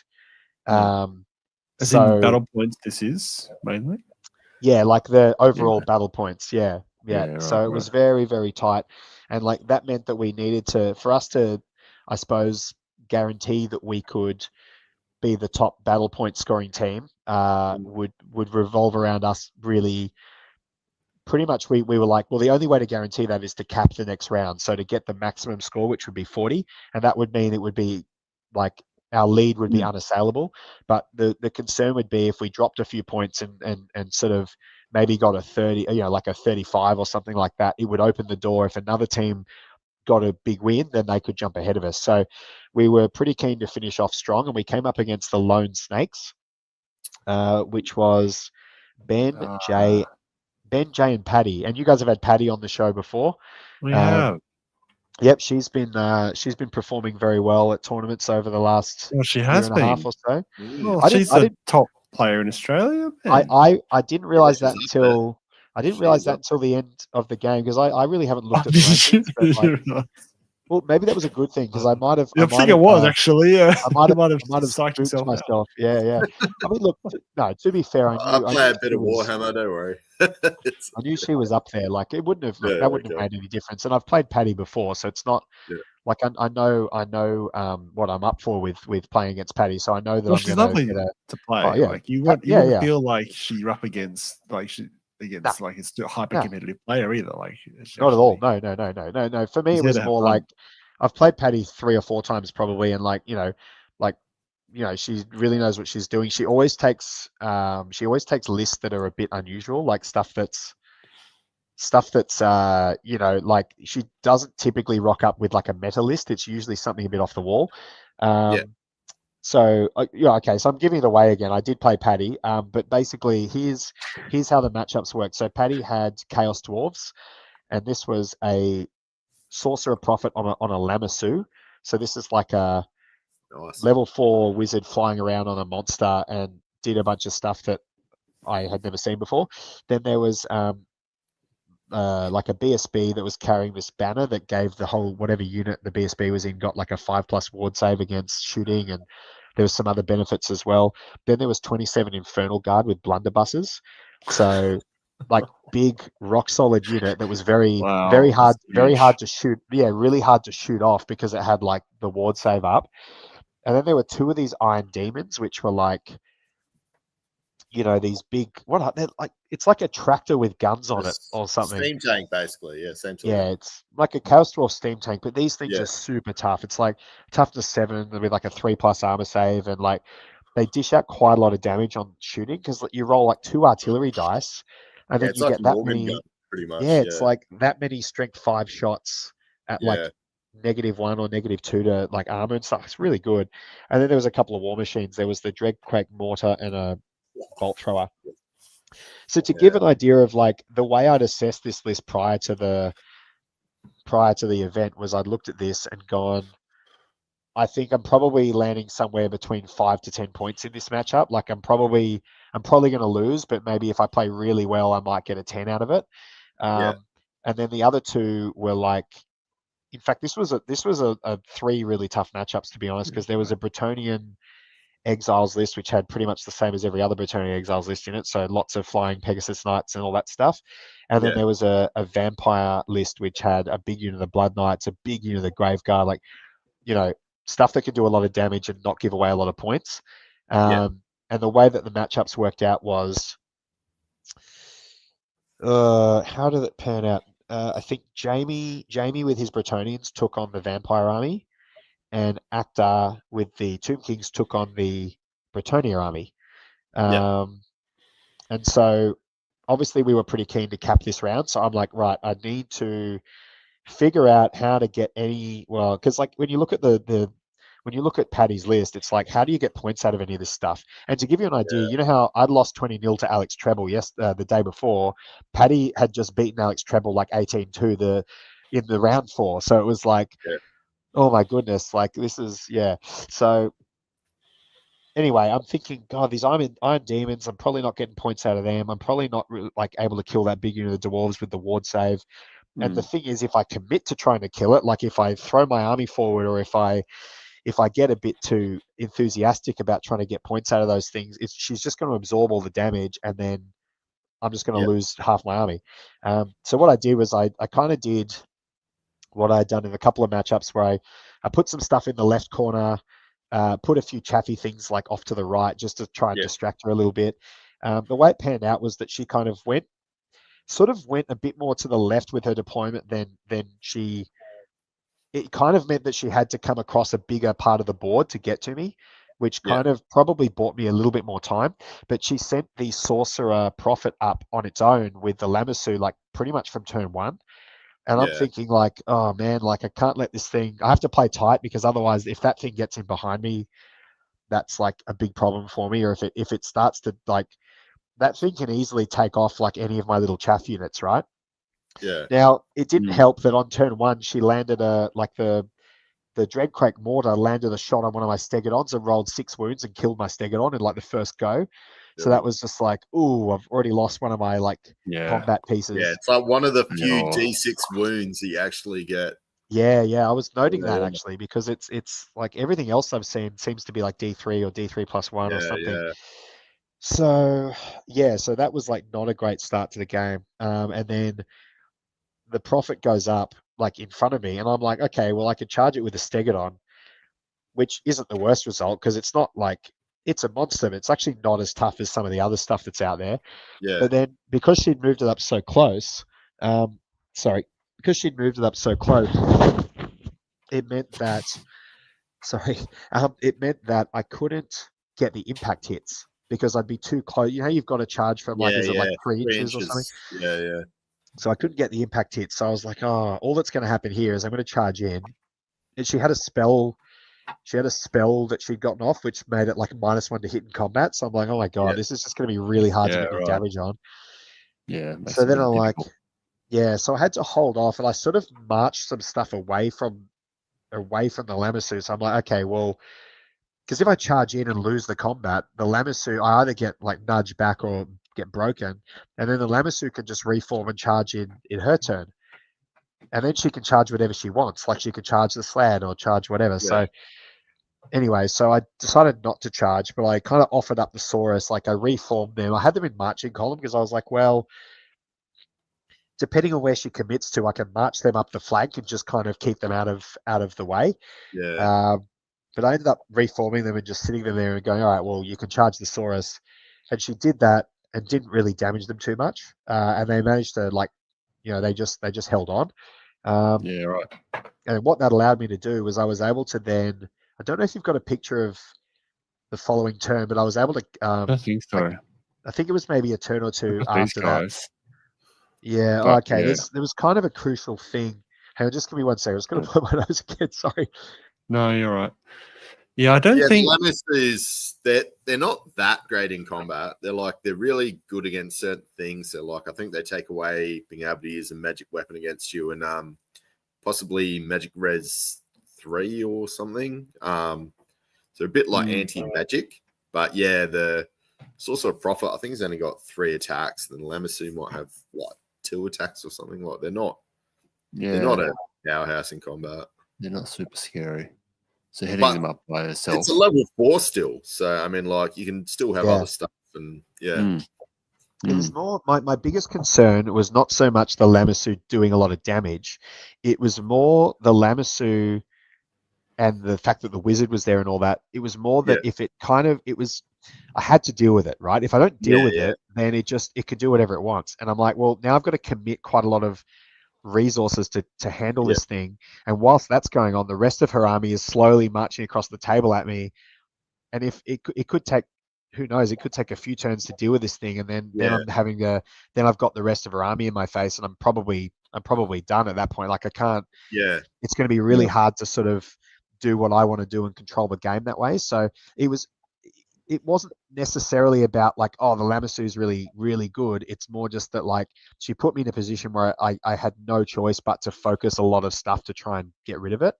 Because otherwise she was going to hit me with spells. She was probably going to kill a lot of my chaff, and it was going to be a big problem. So what ended up happening was the Lamassu didn't break the Saurus Warriors, probably just didn't do that much. Like I think it only did 3 wounds to them or something. The Saurus Warriors just got like edged backwards because they've got shield wall, which is a really great rule, and they were able to just like edge backwards, and they were pretty close. They ended up being only like, once they had edged back 2 inches, they were only like 1 inch from the board edge or something. So it was like they weren't that far away from getting like taken off the board. But then what ended up happening was in my turn I was able to fly. I flew the Old Blood over to sort of be a bit of a countercharge threat, and I had some skinks nearby as well. So then she ended up in a position where she wasn't able to. She just had to keep fighting these Saurus, and then I ended up. And there was also a hill. You can't really see in the picture because there's actually a hill there. The two Stegodons are actually sitting on a hill. That also meant that even if she even if she reformed, the way it worked out was even if she reformed, I still had stuff on the other side of that hill, so she couldn't necessarily just charge everything. But anyway, she ends up fighting these Saurus for another turn, and then I, in my next turn, countercharged with my my Old Blood went in, used my potion of full hardiness, so I wasn't going to fail a fear test. Got my Old Blood in, and really, really crucially, I went, well, I've got some skinks here. The Old Blood's going to challenge the Lamassu out of the character anyway. I'll just charge the skinks in because they'll provide like a flank charge and be one extra point of combat res. Oh yeah. This turned out to be crucial, and I'll explain what happened here. The Old Blood goes in, declares the challenge. I think the Old Blood did like 3 wounds to the Lamassu because I had the Paymaster's coin as well, so used that to generate some extra hits. Got a few wounds in, and then the Lamassu / Sorcerer Lord got 1 wound back on the Old Blood, and then I had I had the standard from the Saurus Warriors. I had Close Order as well.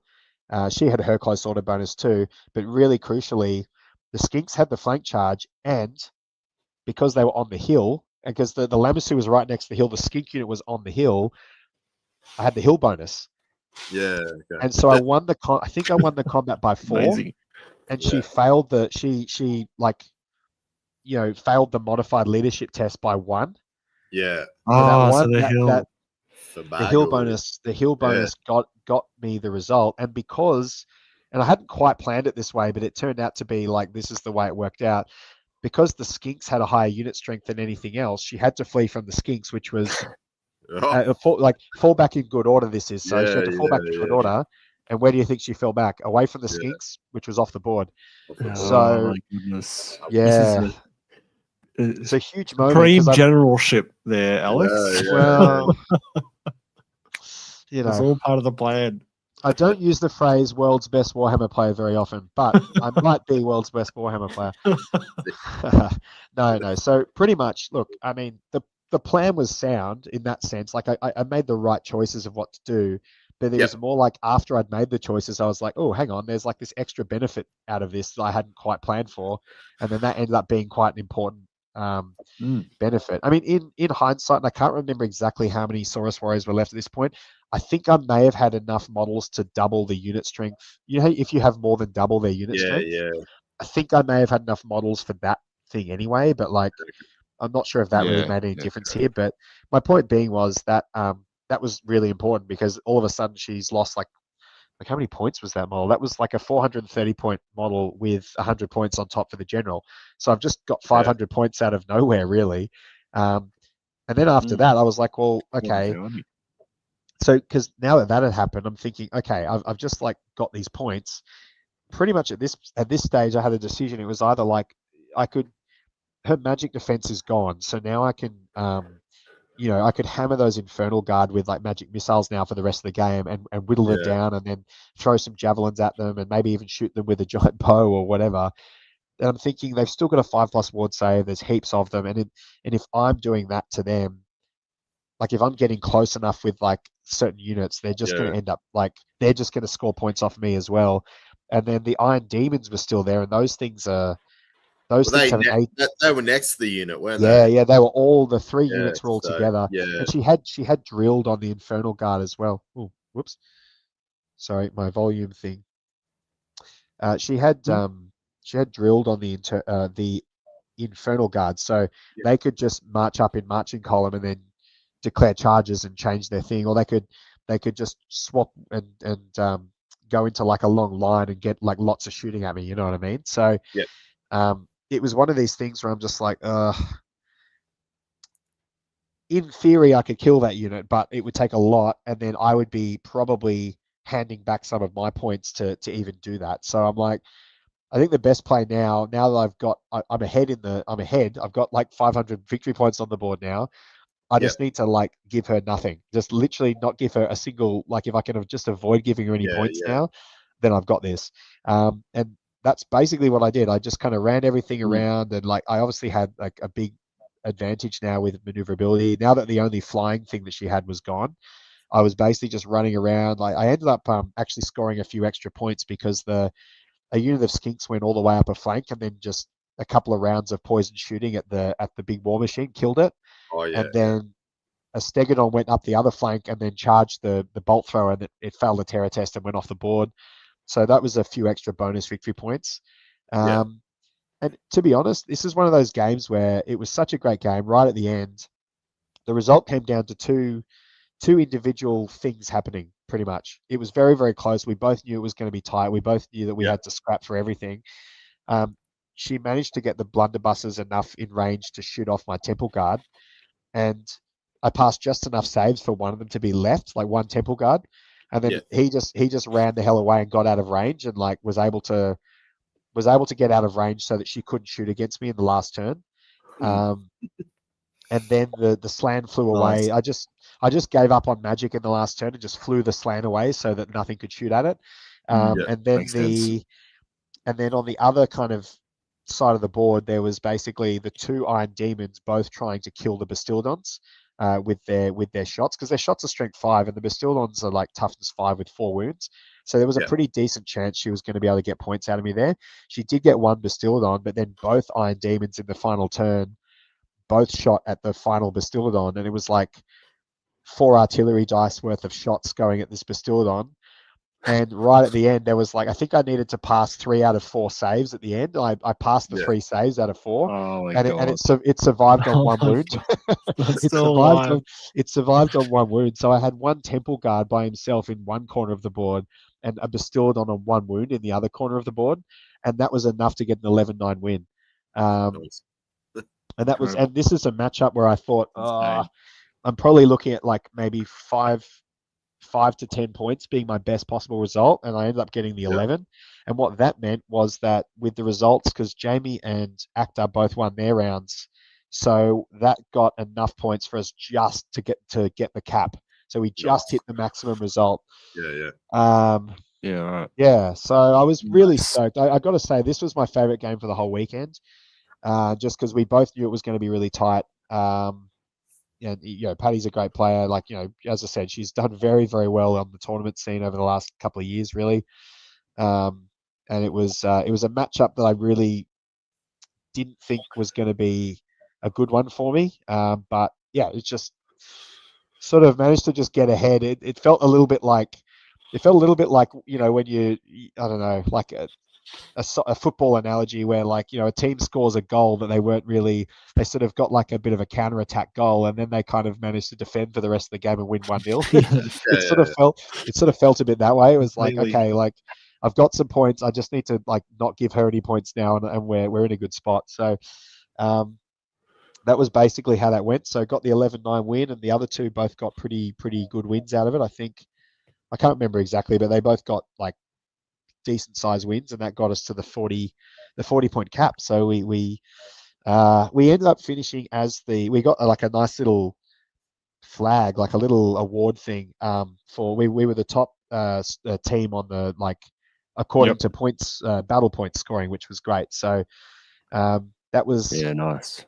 That was a nice thing to be able to get at the end. But yeah, as I said before, like so we ended up, as far as the overall rankings went, we were somewhere down near the bottom, because obviously there was that slight issue of one of our armies not really being painted, right? So, or that was essentially, that cost us a lot. But I mean, we played well the whole weekend, and we certainly were able to, I suppose, it's one of these things where, like, I would have loved for us to win overall, but we knew from the get-go, like, I didn't know that the army wasn't going to be painted, right? But when we rocked up on the first day, and Acta had sort of substituted some models into his armies to be able to make the army up, it was sort of like, oh, okay, I don't think we're going to be getting any hobby points on this. So, so we certainly took a hit from that, and that meant we were probably a lot further, like, with the overall points, we were down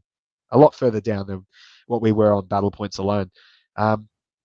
But the guys that ended up taking out the big result, the top team, were the team that we had played in round 3, which is Horace, his best friend, and the Doctor. So that's Mick, Andreas, and Alex, who were the guys that we were staying with, right? And they ended up, to be honest with you, they were pretty much top of every category. Like their painting, Mick took out best painted for his Empire, which was just a superb army. If he didn't, if he wasn't there, it wouldn't have surprised me if either of the other two got best painted. Do you know what I mean? Like that was how good of quality their armies were. And so they got heaps. They would have probably maxed out the painting points. Some photos of that. Yeah, you'll probably. Yeah. Oh, I think I did. But these armies were superb, like really great. Okay, so there's Mick's army. The level of detail he went to with the basing, like just pick the right colors, like really beautiful palette. He managed to get that really lovely combo, which I find, for me personally, I've never quite mastered this. My armies always end up looking a bit cartoony, whereas he's kind of managed to get it so it looks, the color scheme looks kind of it's both colorful and bright, but also kind of, it looks sort of lived in at the same time. Like the armor looks like it doesn't look overly bright or overly dull. It kind of just landed right in the sweet spot. And look how good the basing is. Like he's gone to some proper effort. Unfortunately, I didn't get, like, I think Danny said that he's got some really good photos of all these armies, but the Griffin was painted so nicely. Like just the highlighting and stuff was great. And like that army was just beautiful. And then if you matched it up against the other two in the team, like I honestly felt like it wouldn't have been like outrageous to say that they could have been the best 3 armies at the event, like as far as the way that they looked. So there was a lot of good armies, I must say. So I'm not saying like this isn't supposed to. I don't want to take away from anyone's armies because they were all great. But like these three could all have individually won like the best looking army. And also like as a team.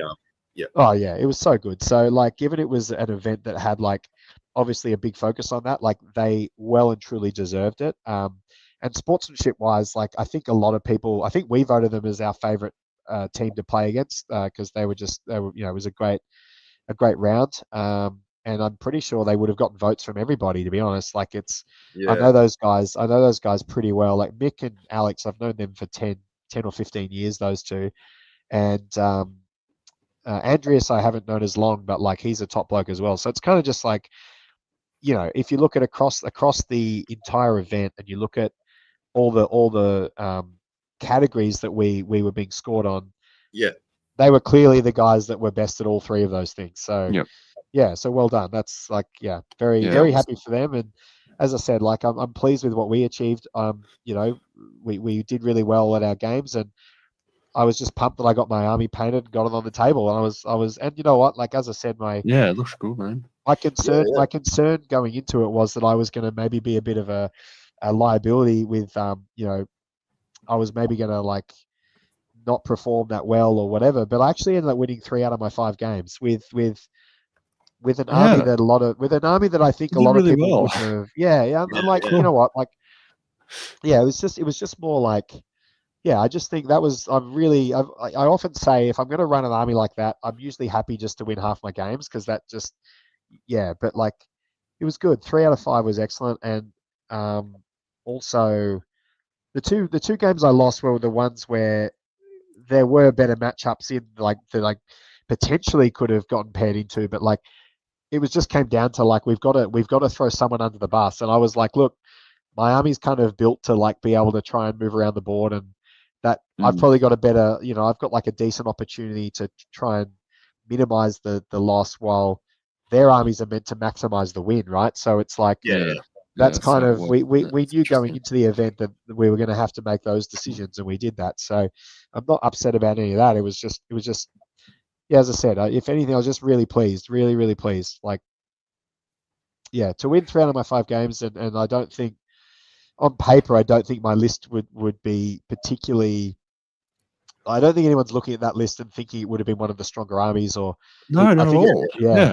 I think when the guys, the dwellers, were doing their the kind of preview for the event, I think the general vibe was that they probably thought the list was going to be a bit underpowered. But It was good. Yeah, I really, no. yeah, I came away from that feeling really, really good about that. So, Yeah. and now of course, my head is full of ideas of because I'm not going to take. I never take the same list to like multiple events. I never do that. Like so, for me, it's like how can I change something now and make it different and do.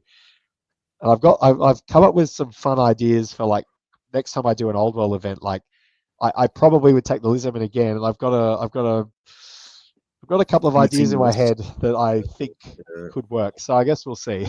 But yeah. So anyway, I cool. thank you very much, guys, for listening to all of this, and hopefully, Thanks hopefully very much for coming on, man. Like it's all right. a lot Hopefully of the it's listeners done really have got something well out of it. to do that. Yeah, no, you know what? Like It's been honestly, really interesting.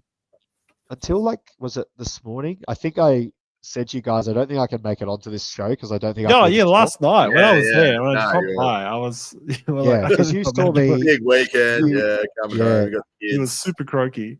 Yeah, super Leading up croaky. to But it. then I was like, that's fine. my voice has recovered a bit, but yeah, as I said, I think I'm going to have a pretty rough week as far as just recovering from 2 weeks of like really late night painting sessions, and then followed by a weekend of like general all round rambunctiousness, and then like here I am paying the price. So yeah, and to top it all off, my wife had to go away for work for like 5 days, so I'm solo parenting the rest of the week now, and it's just like, what have I done? But it's all right. Payback for all your late nights. It's all right. The weekend. I'll live with my decisions. You know, that's what I'll do. Nice. Yeah. Beautiful. All right. Well, anyway, boys, I think I'm going to let you guys. I'll jump off the show. I know you guys probably want to talk about some of the preview stuff, but yeah, I'm probably we've got a few things reaching the end of my my tolerance. I think you've done really well to get this far in without. Thank you. I appreciate it. And love coming on and cameoing for you guys. I appreciate it. And thank you for letting me share my experiences with the event. And like, I think I don't know if Danny's on this chat anymore because he seems to have disappeared. But like, like top effort from Danny and Nick Cohen. Like, what a great event! Like, the whole thing, the level of detail was great. They came up with some cool ideas, and they did some stuff that was like the trivia night was really fun and created a bit of a vibe and created a bit of a community. So yeah, real hats off to those guys. That was awesome. So I'll definitely go back next year for sure. The trivia sounded like a really cool idea. Yeah. And I love the way the whole event was constructed. Yeah, it was really cool. Yep. All right, boys. Thank you very much. I'll disappear now, and I'll let you guys coming on talk about the Nippon got stuff. some Patreon stuff to do. Right, not Nippon. What's some Cathay? Cathay, not Nippon. Release. Nippon's the other one that they've referenced before and have never done an army for, right? Yeah. Sorry, I got those two confused. Yeah, okay. Yeah, cool. The Cathay release. Cool. All right, I'll let you guys do that. All right. Thank you. Right. See you, mate. Yeah, see you, mate. All right, Josh, what do you got for us? All right, hold on. Let me just get this down. All right. Okay, so I've just left. Still. I haven't even done the Patreon shout-outs. The Patreon questions.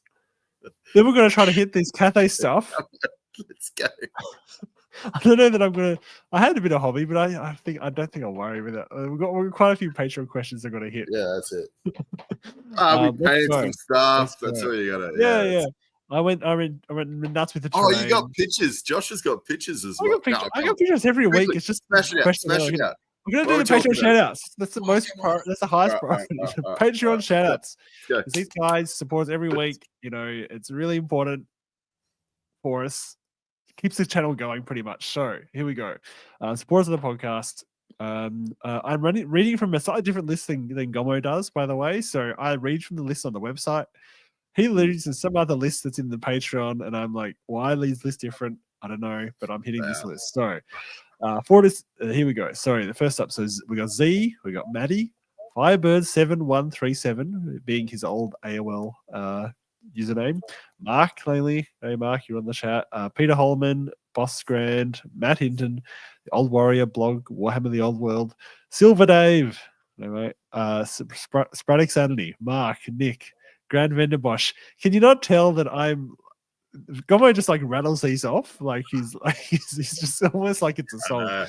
I'm like showing how I'm glad you're doing this, Josh. It makes him look really good, right? That's what I'm doing. I'm doing it on purpose to make him look really fluid. Chris Bowler, Shooter Louis, Eugene Sheffer, Benoit, Cam the Dentist, Ed Fawcett, James McClellan, Liam Fellon, Tommy Kublin, Jay McBride, probably high at the moment, Flat World Edge, Sexy Jelly, Herald of the Old World, David Dodge Lancaster, Tommy Dogs, Matthew Klein, Thumper, Matt Morris, Perfidy, Jess Torres, Wood Duck, Nadanulum, Daniel Broadsuck, my cousin, Jonathan Wengler, Gilthos Draconos, Robert Z, Episode 3, Revenge of the Myth. Interesting. What's the myth? Is that a pun on something? Who's the myth? I don't know, Andrew. OG Whirler. You're Gomer. Bobby Gherkin, but well, in a slightly different font to normal, but it's still like completely legible in caps. So it's like not special. I feel like he needs to try harder. Yeah. Gumwitch, Zenfox, and the OG Chapstick. Thank you very much, guys. Thank you for your support. No other comments? No, good. All right, I'm gonna hit these questions. Question time. And then we might do the Cathay stuff if we can wake up. And you've got your tournament next week that we should really. I didn't realize, because that's Oldhammer, isn't it? I didn't realize that was this coming weekend. Yeah, it's just I'm chatting about it tomorrow night on Old World Behemoths. What? I completely forgot to mention that. Should have said that. Are you doing a guest spot on Old World Behemoths? Well, they're two hosts down, and I just, they were desperate enough, and they were like, "Oh, Andrew, we couldn't find anybody. We asked so many people, and then unfortunately they couldn't find anybody else, and they had to resort to Andrew." So yes, I am on tomorrow for Old World Behemoths, and we're hitting up Old Hammer, going through list reviews, talking. There's actually a bit of. Actually, I won't spoil we'll get into, but looks like a very good chat, actually. Yeah, I like the lineup and I like the vibe that they've got for the chat. Nice. But yeah, we will be going through Old Hammer, our lists, and then just talking about a bit of the vibe, which is good. It'll be pretty good chat. I don't think anyone's actually gone through all the lists because there's 40 odd lists. So it's a lot to go through. Quite a commitment to go through them. But yeah, commitment. I'll give you that. Yeah, it gets pretty hard to do if you're going beyond picking 3 or 4 more interesting ones each. Exactly, it gets long. But that'll be Alex's cool. demons. That's his demons that you put up before. So right. That's Ghost on Discord. They're really, really nice. Yeah, and he's grudged Silver Dave for the easy 20-0 straight up the front. No, maybe that easy. No, Dave goes all right. Yeah. And I wasn't meaning to insult Dave. That was just literally. His own joke from earlier. Yeah, it was the joke. In case anyone calls me mean. Yeah. Patreon questions. Let's hit the Patreon questions. I decided. Actually, is that going to be a stream or is that you recording it, but it's going to be released like later on? Is that kind of the deal? I've got no idea. Yeah, fair enough. No, didn't get into that part. But you're recording it, and then hopefully it'll come out. Sick. It might be. I'm not sure. I didn't. Sorry, I've got to. Yeah. I will hit the Patreon questions. So Gilthos probably has quite interesting question straight up that he asked a few days ago. That actually sparked a bit of a conversation in the Discord as well. Gilthos says, all right, here's a podcast question. If you could take 2 Chaos Lords on Dragons with every magic item you could legally get as your 2,000-point army, or a standard meter Chaos Force, and you had to win the event as a matter of life or death, which would you choose? if like me, you would choose the 2 castles and dragons, do you believe they're worth at least 1,000 points each? I've seen a single 700-point dragon easily defeat a 2,000-point army enemy consistently with no help from the rest of his army, except for probably dispels. And then I think he went on to say that he feels like the castle and dragon in its current form is more like 1,100 points or more. You know, I don't think they could raise it that much, but yeah. So he's basically saying, is the Chaos Lord and Dragon, you know, with that's kitted out, is easily 700 points ish or more. Is that a problem? I think his question really is his question is it would you choose 2 Chaos Dragons or a normal list? Which is a ridiculous hypothetical. I think his question is there a problem with those dragons and their point cost? Yeah. My answer would be I wouldn't take 2 because I'd take 1 and I'd take other crap with it. You'd have a pretty sad time if you came up against a block of 85 skeleton archers with poison. Yeah, no, you would. But I understand what he's saying. I do think dragons with everything that they can take currently are undercosted. But then again, it's a big giant poison block that just can wreck everything. Yeah. So I don't know. Well, it's combos and rules make them undercosted. But that's just a rules problem, I think. Yeah, I agree. I think it's more. I think the point cost is not the problem as such. I think it's actually. I agree. I think it's the rules problem, because pushing up the cost of them, I don't know. It doesn't really change the dynamic of their threat and what they do and that type of thing in the meta itself. Really. Yeah. Because they warp it, you know. So even if they're more expensive, like they are the focal point of the army and they do so much work, and the rest of it just sort of hangs around anyway. So it doesn't improve the game, I feel, to increase the cost. It doesn't make the game better. Like I think, if you reduce their resilience, take away one of their saves, or reduce their total wound pool, or you know, alter the static combat res of the infantry blocks and stuff. Like I feel like that's a better route to go, and hopefully in the FAQ and the errata, that's what they'll look at doing. But in the current rule set, if he's going to say like, if there's a points value, I can see what he's saying. Definitely there. Like, it's definitely worth its points. That's why people take it. Right. Bless you. Gesundheit. I don't even know what it's. I've passed it on from Andrew. For Alex. Alex. One of us had to keep sneezing on the podcast. Keep that shit away from me. They're undercosted, but weirdly, they're so undercosted that pushing up their cost a few hundred points is still not going to help much, I feel. Perfity then asked, Cathay Arcade Journal review when? As soon as GW sends it our way. Which one, Perfidy? Apparently, it's going to be 2 arcade journals. They say. Get on a GW, Perfidy. As soon as they send it our way, we'll get it out to you. I promise. Yeah, and then he also says Empire Arcade Journal review ever.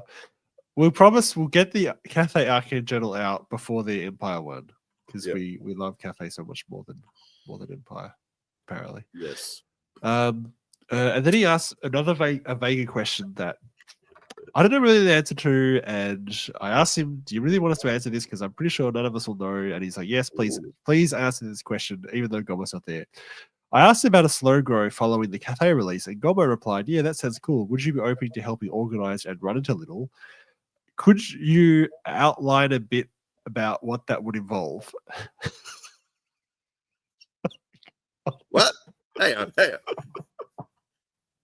I think I heard Gomo Gomo a few times, and I'm like, this is a Gomo question, so I tuned out. But it was I think. Well, it was. I mean, do you want me to repeat the question? Is that what you're saying? Or I thought the question was to Gomo, and then you said, but Gomo's not here. Well, sort of. I feel like it is because like it was involving Gomo, like because it's like he wants to. organize and will help run a Cathay, like a slow grow after the Slow grow. Cathay release, Okay. which I assume Is this- would involve just like a little Discord channel. Oh, so it's not within Newcastle, or is this somewhere else? Well, considering Perfidy lives in the UK, I would imagine that. Oh, this is from Perfidy. Yeah, mate. This is from Oh. Perfidy. Oh, okay. Oh, see Yeah. you, Dave. Dave set her off. I'll Yep. see you on set up for sure. Oh yeah. No, if that would be awesome if it was going to be a from distance thing. I thought he meant like physically within our location. No, No, yeah, I think he I think means an that'd be online awesome. thing. On Yeah. Yeah, Perfidy. We can't really give you any Both done slow grows. concrete info for how you would run it or organize it. But I'm pretty sure it'd be maybe a Discord channel and people could join up, and then they sort of just do little updates every month or so. But yeah, I'm not really privy to it. I reckon if you ask some specific questions on the Patreon chat, I reckon definitely between yourself and Gomo, if you wanted to know specifics, we'll be able to help him out because you've both done slow grows. So it feels like, where do you advertise, and how do you get the I'd suggest that. Yeah, I'm still unsure about whether or not he's running it as part of in the Patreon sort of in the Discord's chat or what he's doing. Yeah. I was a bit confused. Anyway, I hit the next one. So 6+ Edward asks, on a scale of yes please to hell yeah, how excited has this week's pre-orders made you all? Pretty excited. Didn't realize it was coming this week. That's for sure. No. Are you more excited about the match play or the Cathay release? Match play, 100%. Match play and FAQ. So you're not excited about the first new Warhammer Army fantasy release in 20 years? I am, but I'm not Cathay. I'm not a Cathay boy. It's not my jam. I reckon they're cool, but it's just not what I like from fantasy. Like, as in, like, Warhammer, I like the old world. I like other factions. I think I might like Kislev and things. Cathay, I got nothing against it. Cool models. Are you excited, Josh? What are you excited for? I'm pretty excited about it. Not excited enough to drop all the other other hobby stuff I'm doing, start a whole new army.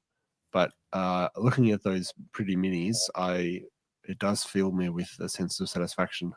So yeah, no, I'm more excited about that than the match play stuff, I reckon. Although the match play is really cool too. And okay.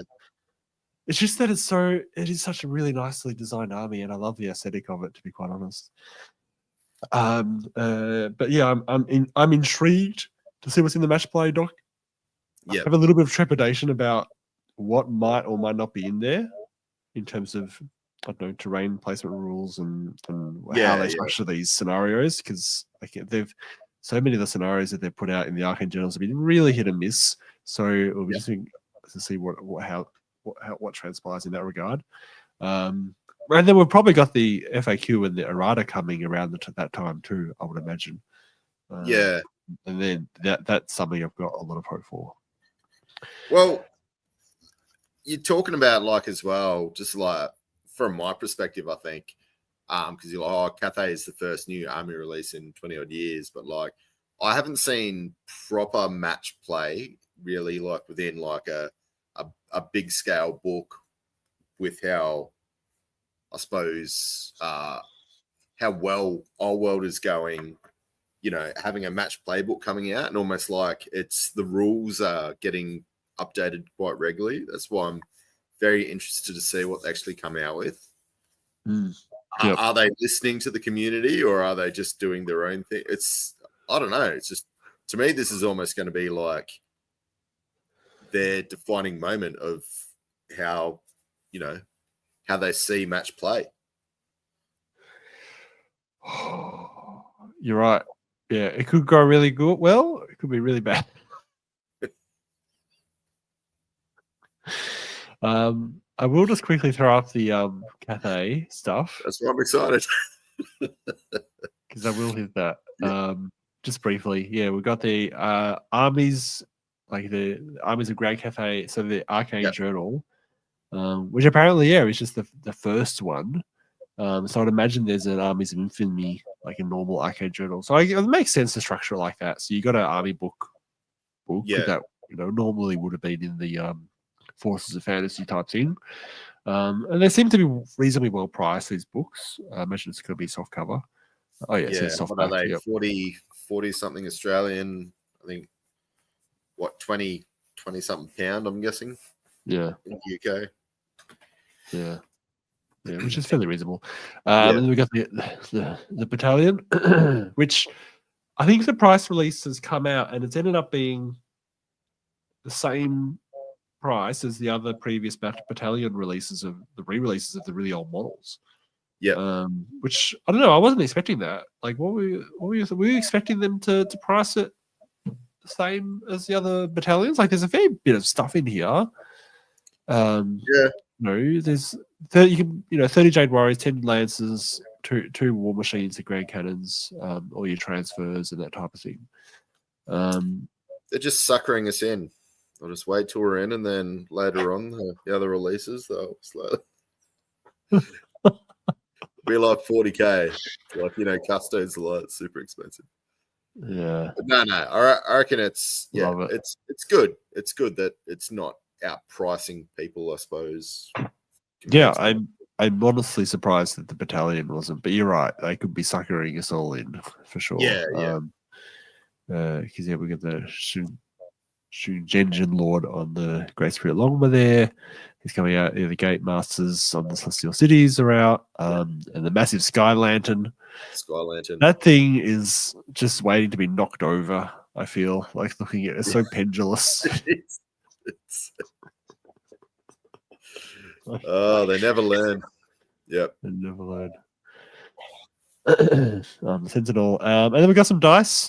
Oh, I don't mind the color of those dice, the jade green, the white. I mean, to be honest, my baseline is it's reasonably contrast, and you can see what the pips are.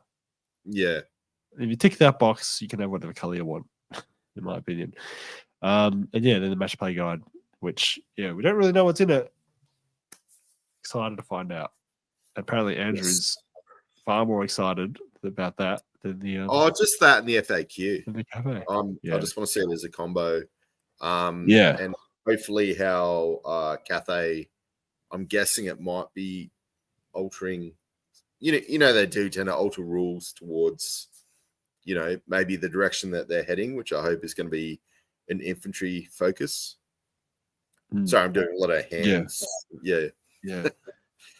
Yeah, I agree. I would argue, I've got more anticipation about what changes they're going to add to the game to make it feel a little bit less like AOS. Like, man, one thing I was thinking about was a lot of those lists that Alex was outlining.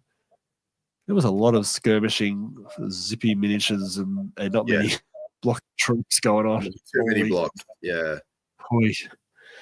So hopefully there is some decent rebalancing and things look a bit more like actual Warhammer armies. Sean asks, we sort of answered this question. Do you think the Cathay Battalion box will cost the same as all the others? And literally just answered that. So Sean, yes, that question is aged terribly. And then Mark, this is a good final question to hit at the end. I love it. Question for Andrew and Josh. When Gommo is away, which part of running the show fills each of you with the most dread? I know. We could probably both answer this at the same time. Would we? Am I not interpreting your dread of a certain part of the show correctly? What I'm actually not sure what you mean. Like, you mean the intro part? Or... I was going to say the intro. Yeah. We don't care about the intro. Oh, I thought it was funny. Yeah. But I can see every time you're doing the intro, it's like you're doing breathing exercises before, just like get it in, get ready for it. Getting ready. Yeah. I feel like I'm about to jump into a pool, like a cold pool. Oh yeah. Into cold water. Into a nice bath. Yep. Yeah, that's true. Actually, the intro is the hardest bit, and Gomo makes it look completely seamless, which I love. Mm. I think we can call it there. Yeah, I really we've done a fair bit. I Yeah. really want to go through all my terrain hobby that I've been doing, but there's a fair bit to go through. But I won't do that tonight. Look at that table of. Or is that it? You don't want to. This is my sneak peek. There's no other sneak peek. I just want to see which part do you want to see? I want to see the tower. Oh, that's not in part of my hobby. Oh, damn it! That's the one with the mage comes out, doesn't it? Like a little like. Oh, the wizard tower at the back. Yeah. Just walk out his little platform, and Sauron just. Oh yeah, I should. Storms. Yeah, I do need to finish the windows and stuff on him, but I've been doing the base around him, around that wizard tower. So I need to. So I've done so much here where I've done a lot of painting and base work and building things. Yeah, okay. And probably tomorrow I'm going to start getting some rock and dirt. Get back under the house, Andrew. Start sifting dirt again. Sifting some dirt. I shouldn't laugh because I was asking Josh about the dirt, and I think we went through this previously in a different episode. Oh, you dirt on the those bases, and you were like, oh, it's just not right. It's not right. I'm not happy with it. I'm like, just put some dirt on it, man. Get some dirt. It's a real dirt. Good. Get it on there. It looks so good. Cool. Yeah. All right. Let's wrap it up, shall we? So thanks everyone for listening to another Old World Fanatics episode. Especially thanks to Alex for going through putting up with his. It was a supreme example of physical endurance, by the way. Backing up 2 weeks, no sleep, full weekend of tournament. Had flown to Melbourne and back to Sydney last night. Then gets up again for almost 2-hour podcasts. Props to him for pulling that through. 2 hours straight and then just deserts us. Oh, no, I do not mind. Yeah. If you guys if you enjoy our weekly ramblings, we'd love a 5-star review on your podcast software of choice. Or if you're watching on YouTube, please hit the like and subscribe buttons and click that bell to be notified of our latest videos. And again, feel free to join our Patreon. It's probably the best way of supporting us, really, is going to the Patreon. Sometimes we put up ads on the videos once they've been out for a bit, but really it's the Patreon that helps the most. And if you want to email the show, you can, oldworldfanatics@gmail.com. But until next time, thanks for listening to another episode of the Old World Fanatics. Cheers, guys. See you later. Thanks, Mark.